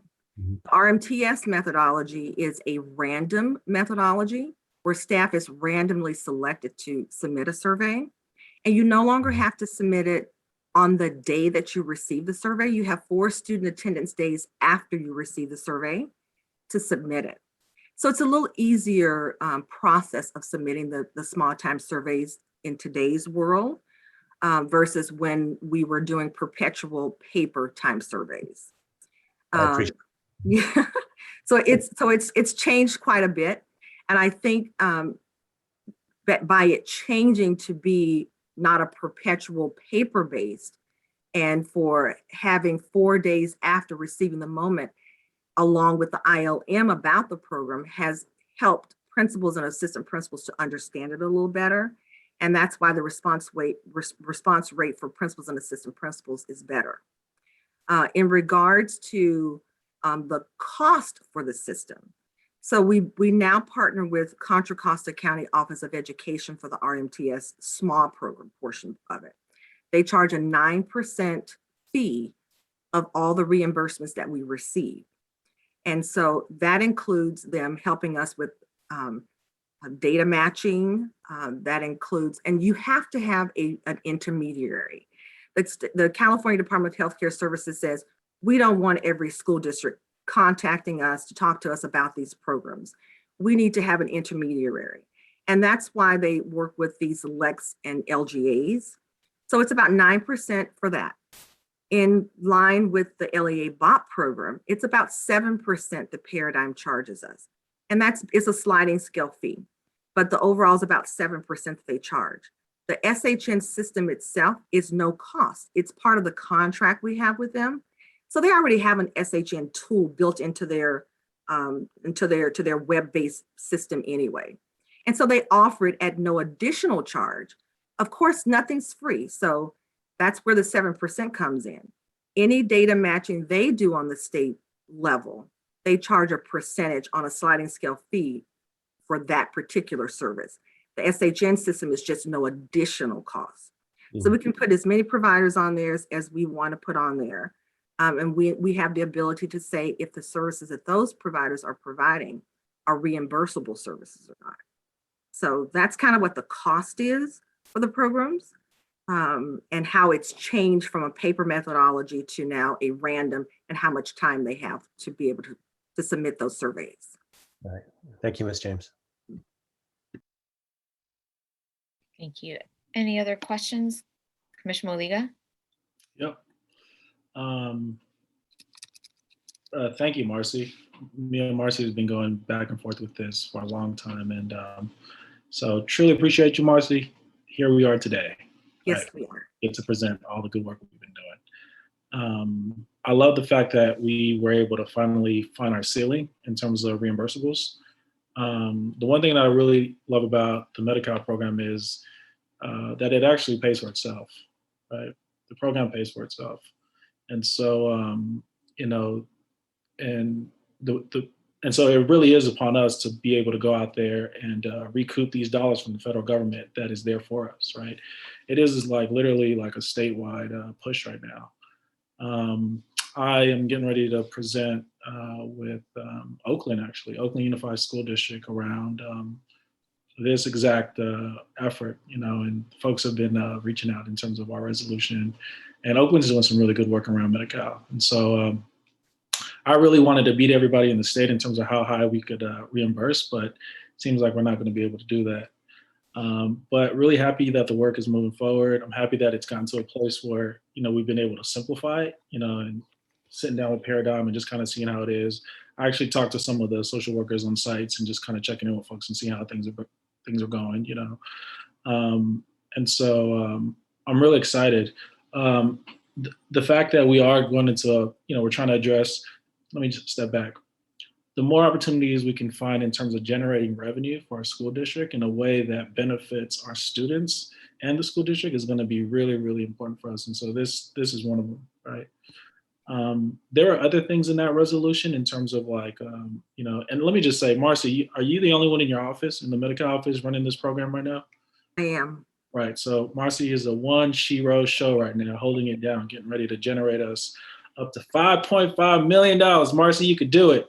You can do it. And we might have to get you a support staff, you know, to be able to. I do have a 0.5 person that I share with attendance. Okay. Well, let's see how much. So that way, you know, we could help you. We could help out the folks on the school sites, and because at the end of the day, what I love about the Medi-Cal is it has to go right back into the schools and into the services. Two things I wanted to mention. You know, we talked about increasing and bolstering up our, and maybe this is a conversation for Megan and Mian to be hearing also, is definitely want to bolster up our coordinated care program. But in addition, you know, within the resolution, there's a call to support our Healing in Our Hands, our youth initiative work as well. All right, so I want to be able to make sure that we're focused on that. And then there was another key aspect in there, two other key aspects in there. Just long term, you know, we could shoot for it, right? In terms of building out the social service pathway. So we have a teacher pathway, right? But these funds also, you know, however we create it, because at the end of the day, you know, what do you need in terms of addressing mental health? You need specialists, right? And so anyways, if we could look at that. And then the final piece around the resolution was really around getting us to the national, social work national standards in terms of ratios of how many social workers we could have in a school, right? And so I know it's going to take a huge lift to get us there, but you know, all of that is within the resolution. But anyways, Marcy, appreciate you. You know, let's get a follow-up meeting. Looking forward to seeing how things look within the next coming year. Appreciate all the staff on the ground that are actually doing this work with you, you know, and looking forward to generating more revenue so that we can put into our mental health services. Thank Just you. had a couple of questions to Marcy. One is on the thread of if there's an intermediaries like West Contra Costa, can you share anecdotally kind of what progress other school districts have done, you know, as we're trying to bolster this Medi-Cal reimbursement? It sounds like alignment of systems, really trying to, you know, again, reach that. Of course, I always like to reach for high revenue back into the district, but love to learn a bit more from your perspective and some of this coordination. We actually partner with Contra Costa County Office of Education now. And we partner with them because the state says that you either have to be part of a local governmental agency or local educational consortium. And so the Department of Public Health decided that San Francisco Department of Public Health decided that they were no longer going to support school-based Medi-Cal administrative activities, although they still support county Medi-Cal-based administrative activities. It just wasn't,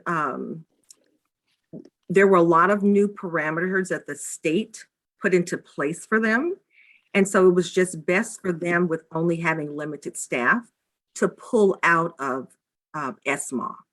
And so when they pulled out of SMA, you are aligned in the state of California as to which local educational consortium you can participate in. And San Francisco just happens to fall under Contra Costa County Office of Education. So we do have an evergreen contract with them. And what they do, they actually do our data matching for us. So they take the population of all of our students and they run it through the state Medi-Cal website to determine if a student is eligible for Medi-Cal or not. So that's the work that they do for us. And on top of that particular work, because we are in partnership with Contra Costa County Office of Education, we're one of 54 school districts that are under that particular LEC. And so with that said, they sum up all of the small responses that all of the 54 districts submit, and they submit our invoices on our behalf. So that's the reason we're kind of in arrears. It's always that way for the entire state. You're always in arrears because you bill based on the services that you provided in a previous year. So we don't know what those reimbursements will look like yet. We probably won't know what those reimbursements look like probably until the end of third quarter of 2022. So that's kind of the intermediary work they do for us. The state says that you have to participate in one or the other, and those particular entities have to have a contract with the California State Department of Healthcare Services. So they contract to say, yes, we're going to do the data, we'll have the data use agreement for San Francisco, we'll have the data use agreement for the different counties that they have under their umbrella. They say we will do the data matching for them. So that's kind of the work they do for us.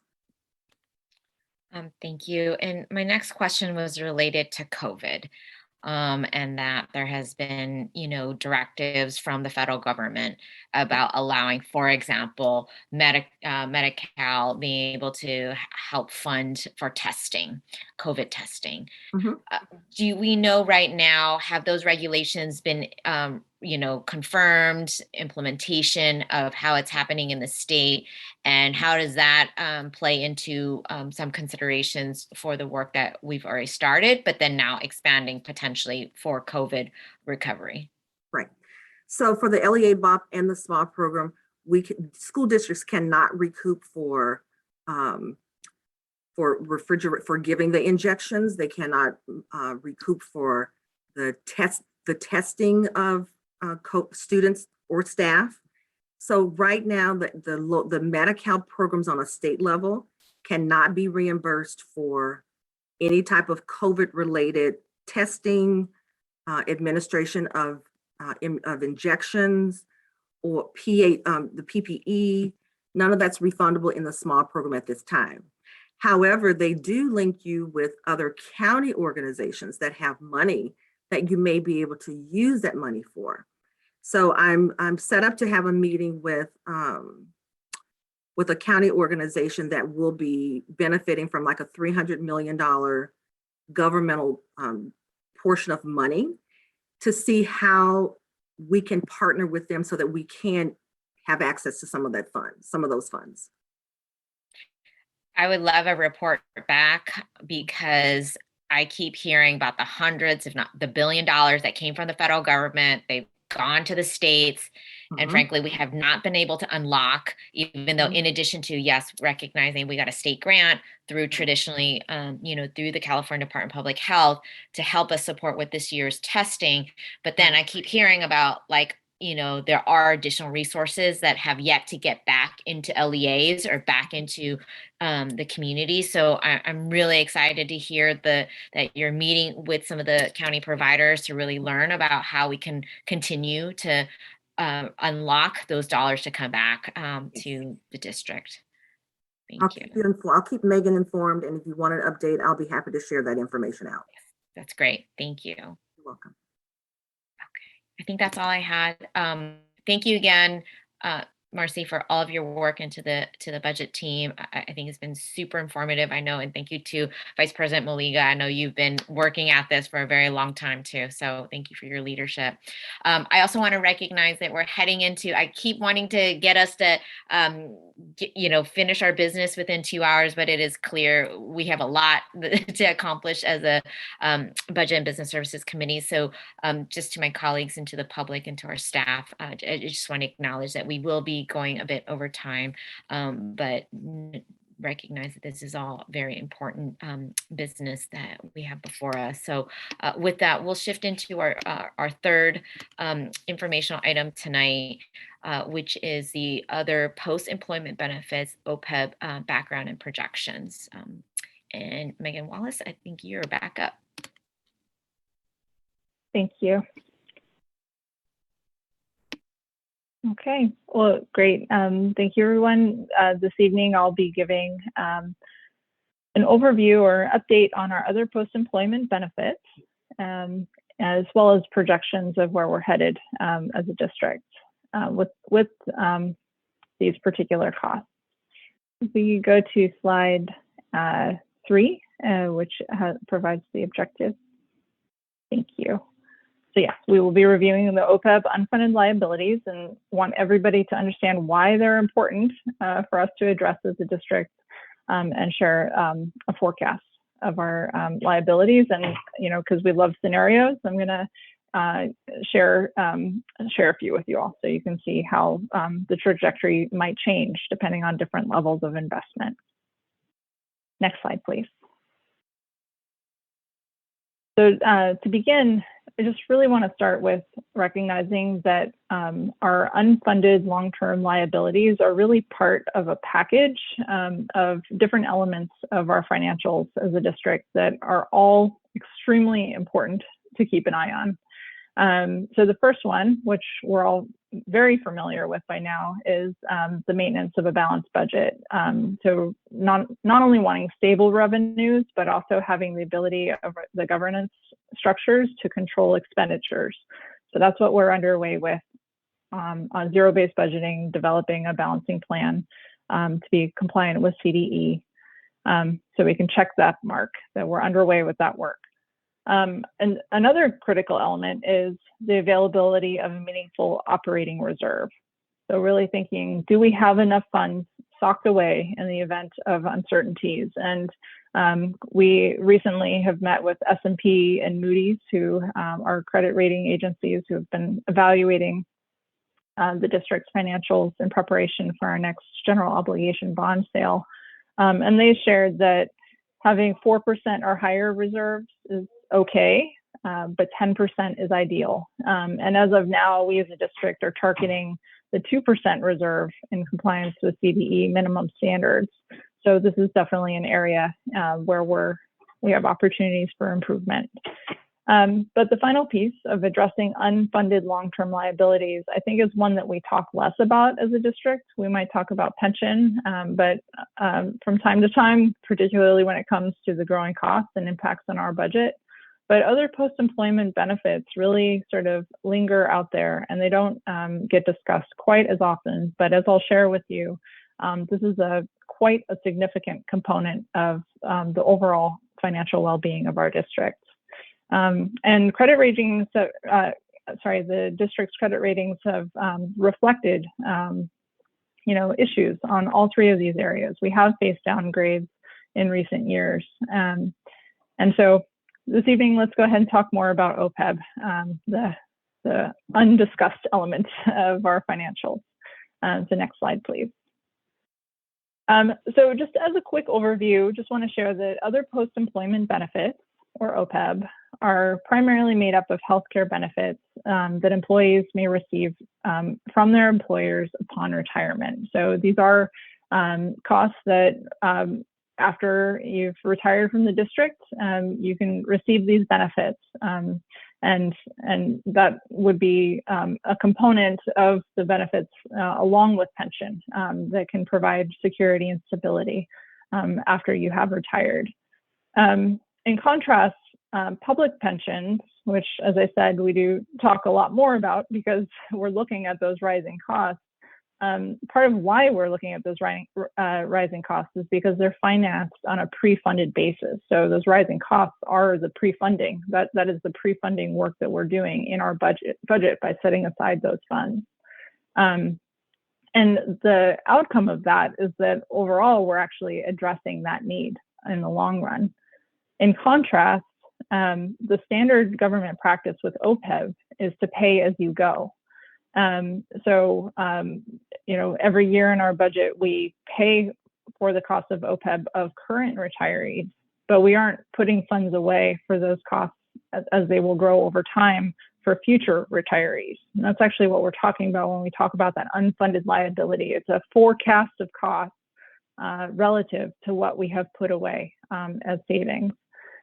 So these long-term liabilities actually represent promises to our district employees that will only meet if we either begin pre-funding more proactively or allow for growth in our budget so that we can continue on that pay-as-you-go basis.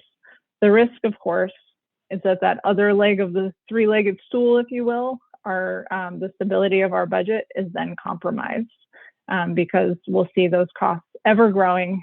Here's a great, picture of showing those rising costs in the context of pension. But in reality, we would see similar growth with regard to Opeb over time. Next slide, please. So anyone who's reviewed our fiscal year 2019-20 financial statements would know that our Opeb liabilities are creeping upwards to $800 million. We actually, our unfunded liability is 780.7, but that's after taking into account the fact that we have funds saved away in an Opeb trust that was formed in 2017. So we have an example where pre-funding is already helping us out, and those funds continue to earn interest and are actually regularly growing I actually know that I think this number of 26.8 is now outdated because the interest earnings have continued to help that balance and that trust grow. And as I mentioned, these liabilities have contributed to recent downgrades from credit ratings. But furthermore, there are warnings that if we don't address the Opeb outlook, we face the very real likelihood that our credit ratings will continue to decline. And unfortunately, we are already seeing the potential for significant growth. Just looking ahead to our next analysis on Opeb, I'm anticipating that our unfunded liability will grow to over $1 billion. Some factors that contribute to that are just the growing population of retirees. The interest on unfunded costs grows every year. But perhaps most significantly in this whole picture is that with everything going on in the economy, shifts in the municipal bond market, that has actually changed the trajectory significantly of how much of the value of our anticipated investments. It's changed it down so that the investments that we've already made are valued less. And that means that our unfunded liability has now grown. And if we continue on this path, I've done analysis that shows that our unfunded liabilities could grow to as much as $1.5 billion just within the next 5 years. So as you can imagine, this would further destabilize our district, and as I mentioned, lead to further credit rating downgrade. Next slide, please. So rather than kind of dwell on that unfortunate picture, I wanted to look at different scenarios that could change the trajectory on where we're headed as a district with Opeb. As I mentioned in the first case, the base case, where we're already exceeding $1 billion, and if we did nothing but invest approximately $3 million each year, then in 5 years, we would look at over $1.5 billion of an unfunded liability. The next scenario looks at the possibility of a $20 million one-time investment and increasing that annual investment. Unfortunately, that doesn't change the trajectory significantly. We still would see growth of above 1.2, over $1 billion in that 5-year outlook. But two scenarios that would completely change our outlook while still having significant unfunded liability balances would be one-time investments of $50 million or $75 million. Just really wanted to see how much would investments of those magnitudes, how much they would change that outlook for our district. And as you can see, they bring down that outlook significantly, not quite by half, just even in the current year if we were to apply those investments up front. But the primary factor that comes into play with those types of investments is that the actuary who does the study and evaluates the impact and that determines those long-term liabilities gives us additional credit for those upfront investments and changes their outlook on the end term of that outlook. And you can see that that ultimately, by having such significant investments over the 5-year window, we would in effect cut that liability in half. So just imagining a world where we could have a minimum of a $50 million one-time investment and increasing our pre-funding, we would have a completely different outlook on our Opeb picture. Next slide, please. So just to close this out, just want to celebrate the work the district staff and the board did in 2017 of forming the trust for pre-funding Opeb. We have seen growth in our investments just by putting those funds away and letting them work on their own by earning interest. However, just recognizing that now that our unfunded liabilities have grown so significantly to over $1 billion, we really need to begin being proactive about pre-funding our trust. Otherwise, the reality is that we're making promises to our employees for future post-employment benefits that we in all likelihood will not be able to meet, and we will continue to see credit rating downgrades. So with that, I just appreciate your time and look forward to your questions. Happy to discuss. Thank you. Deputy Superintendent Lee, I see that you have your hand up. Yes, I just wanted to make one additional point.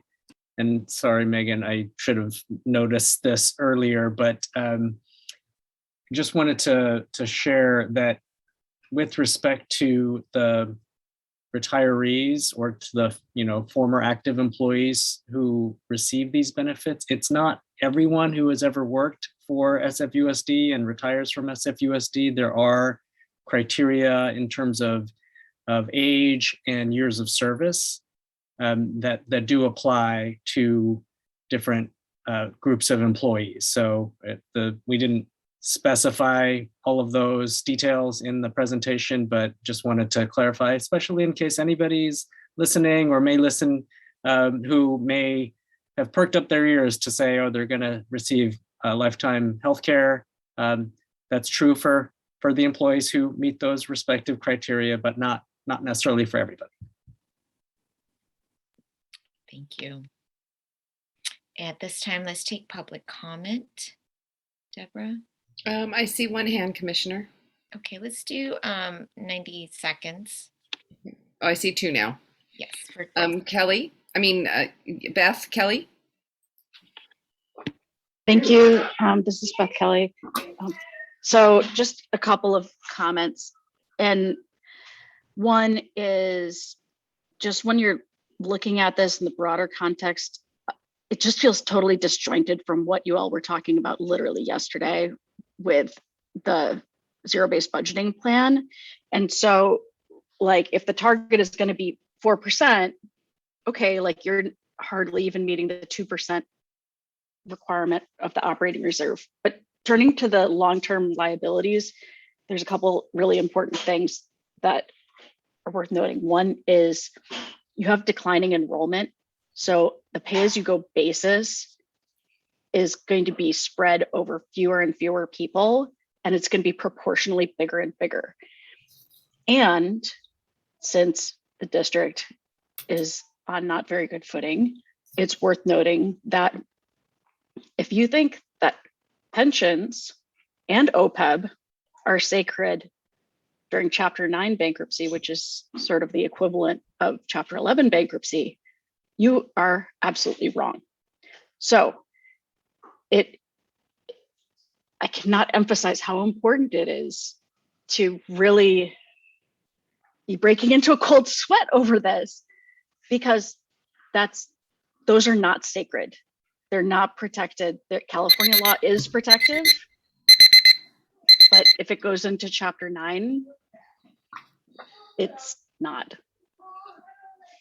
Thanks. Tom?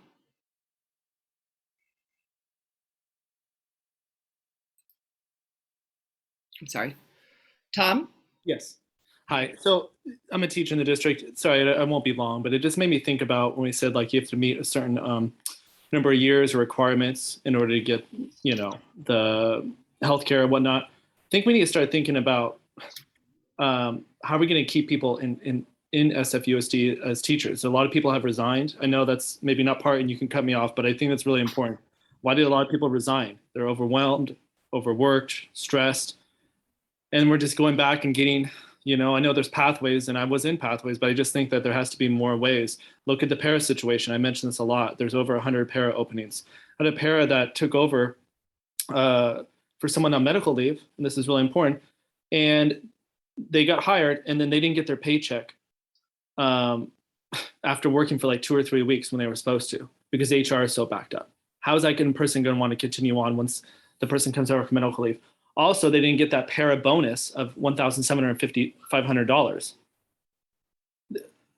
That's ridiculous. We're not trying to keep people on when we do little things like that. It's making people want to leave. So just consider that, please. Maya?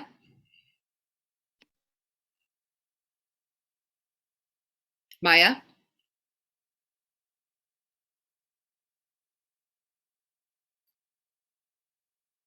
You need to unmute yourself. Sorry, I wasn't going to make a comment. I don't seem to my thing raised. Oh, yeah, your hand was raised. I'm sorry. Sorry. Okay, that's it, Commissioner. Thank you. All right, so I'd like to open it up for discussion at this time.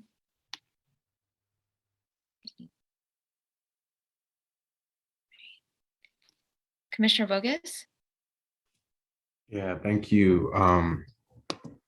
I guess for me, I just think just really appreciate the presentation, and I think getting the information as a new board member, just kind of getting a better understanding of the impact that this plays kind of in our current budget process, as well as kind of the projections out. And just really about kind of in this moment being able to kind of think about all the different things that impact kind of our budget, our expenditures, our revenue, our staffing, our contracts, our commitments, and just how we reanalyze those in this moment to ensure that we're doing everything we can to make sure we're paying all the debts we have and kind of being responsible with the money to the public, as well as making sure we're providing the best education possible for our students. So yeah, I just wanted to lift that up, and just really excited to engage in more conversations as we make decisions about how we move forward to really kind of close this gap of debt that we have here. Yeah, I'll just also comment a big thank you to Megan Wallace and the team. Certainly when we started to examine the structural deficit, how we are going to be on a path of fiscal, not just solvency, but healthy fiscal forecast for this district. It was important, for the analysis. And I just really appreciate Megan's fortitude to really do that analysis, make it accessible to the public so that we really understand, as Commissioner Bogus said, kind of that whole, that 360 view of our commitments that we make to our students, but certainly commitments that we have and will continue to make for our workforce, to our staff, our educators. And so I just want to raise and lift up, from my perspective, the importance of increasing those reserves to go beyond right now the minimum, increase our ratings, because that will have an effect for us, and how we're going to pay towards those longer term and Opeb liabilities is also forefront of my mind, because not only is it looking at our 1-year forecast, and I feel like I'm that broken record, but truly looking at the multi-year of our fiscal trajectory, and really how we're going to solve for this longer term while in the condition and the environment of our student enrollment. So thank you. Not necessarily a question, but more so recognition and comment that is absolutely important, that we continue to put this in the forefront of our discussion. So thank you. Any other comments or questions? Okay. Thank you. And so we're now going to shift to, I think will be a very short item, which is the continued for this current academic fiscal year of the Budget and Business Services calendar. Yes, thank you. Anne-Marie took a much needed break this evening, so I will be covering this one tonight. So just want to review on the high level the trajectory of budget development this year.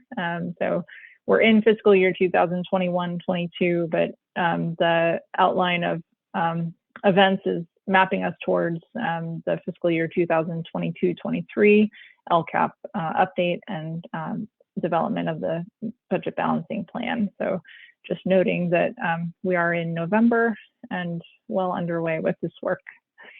Next slide, please.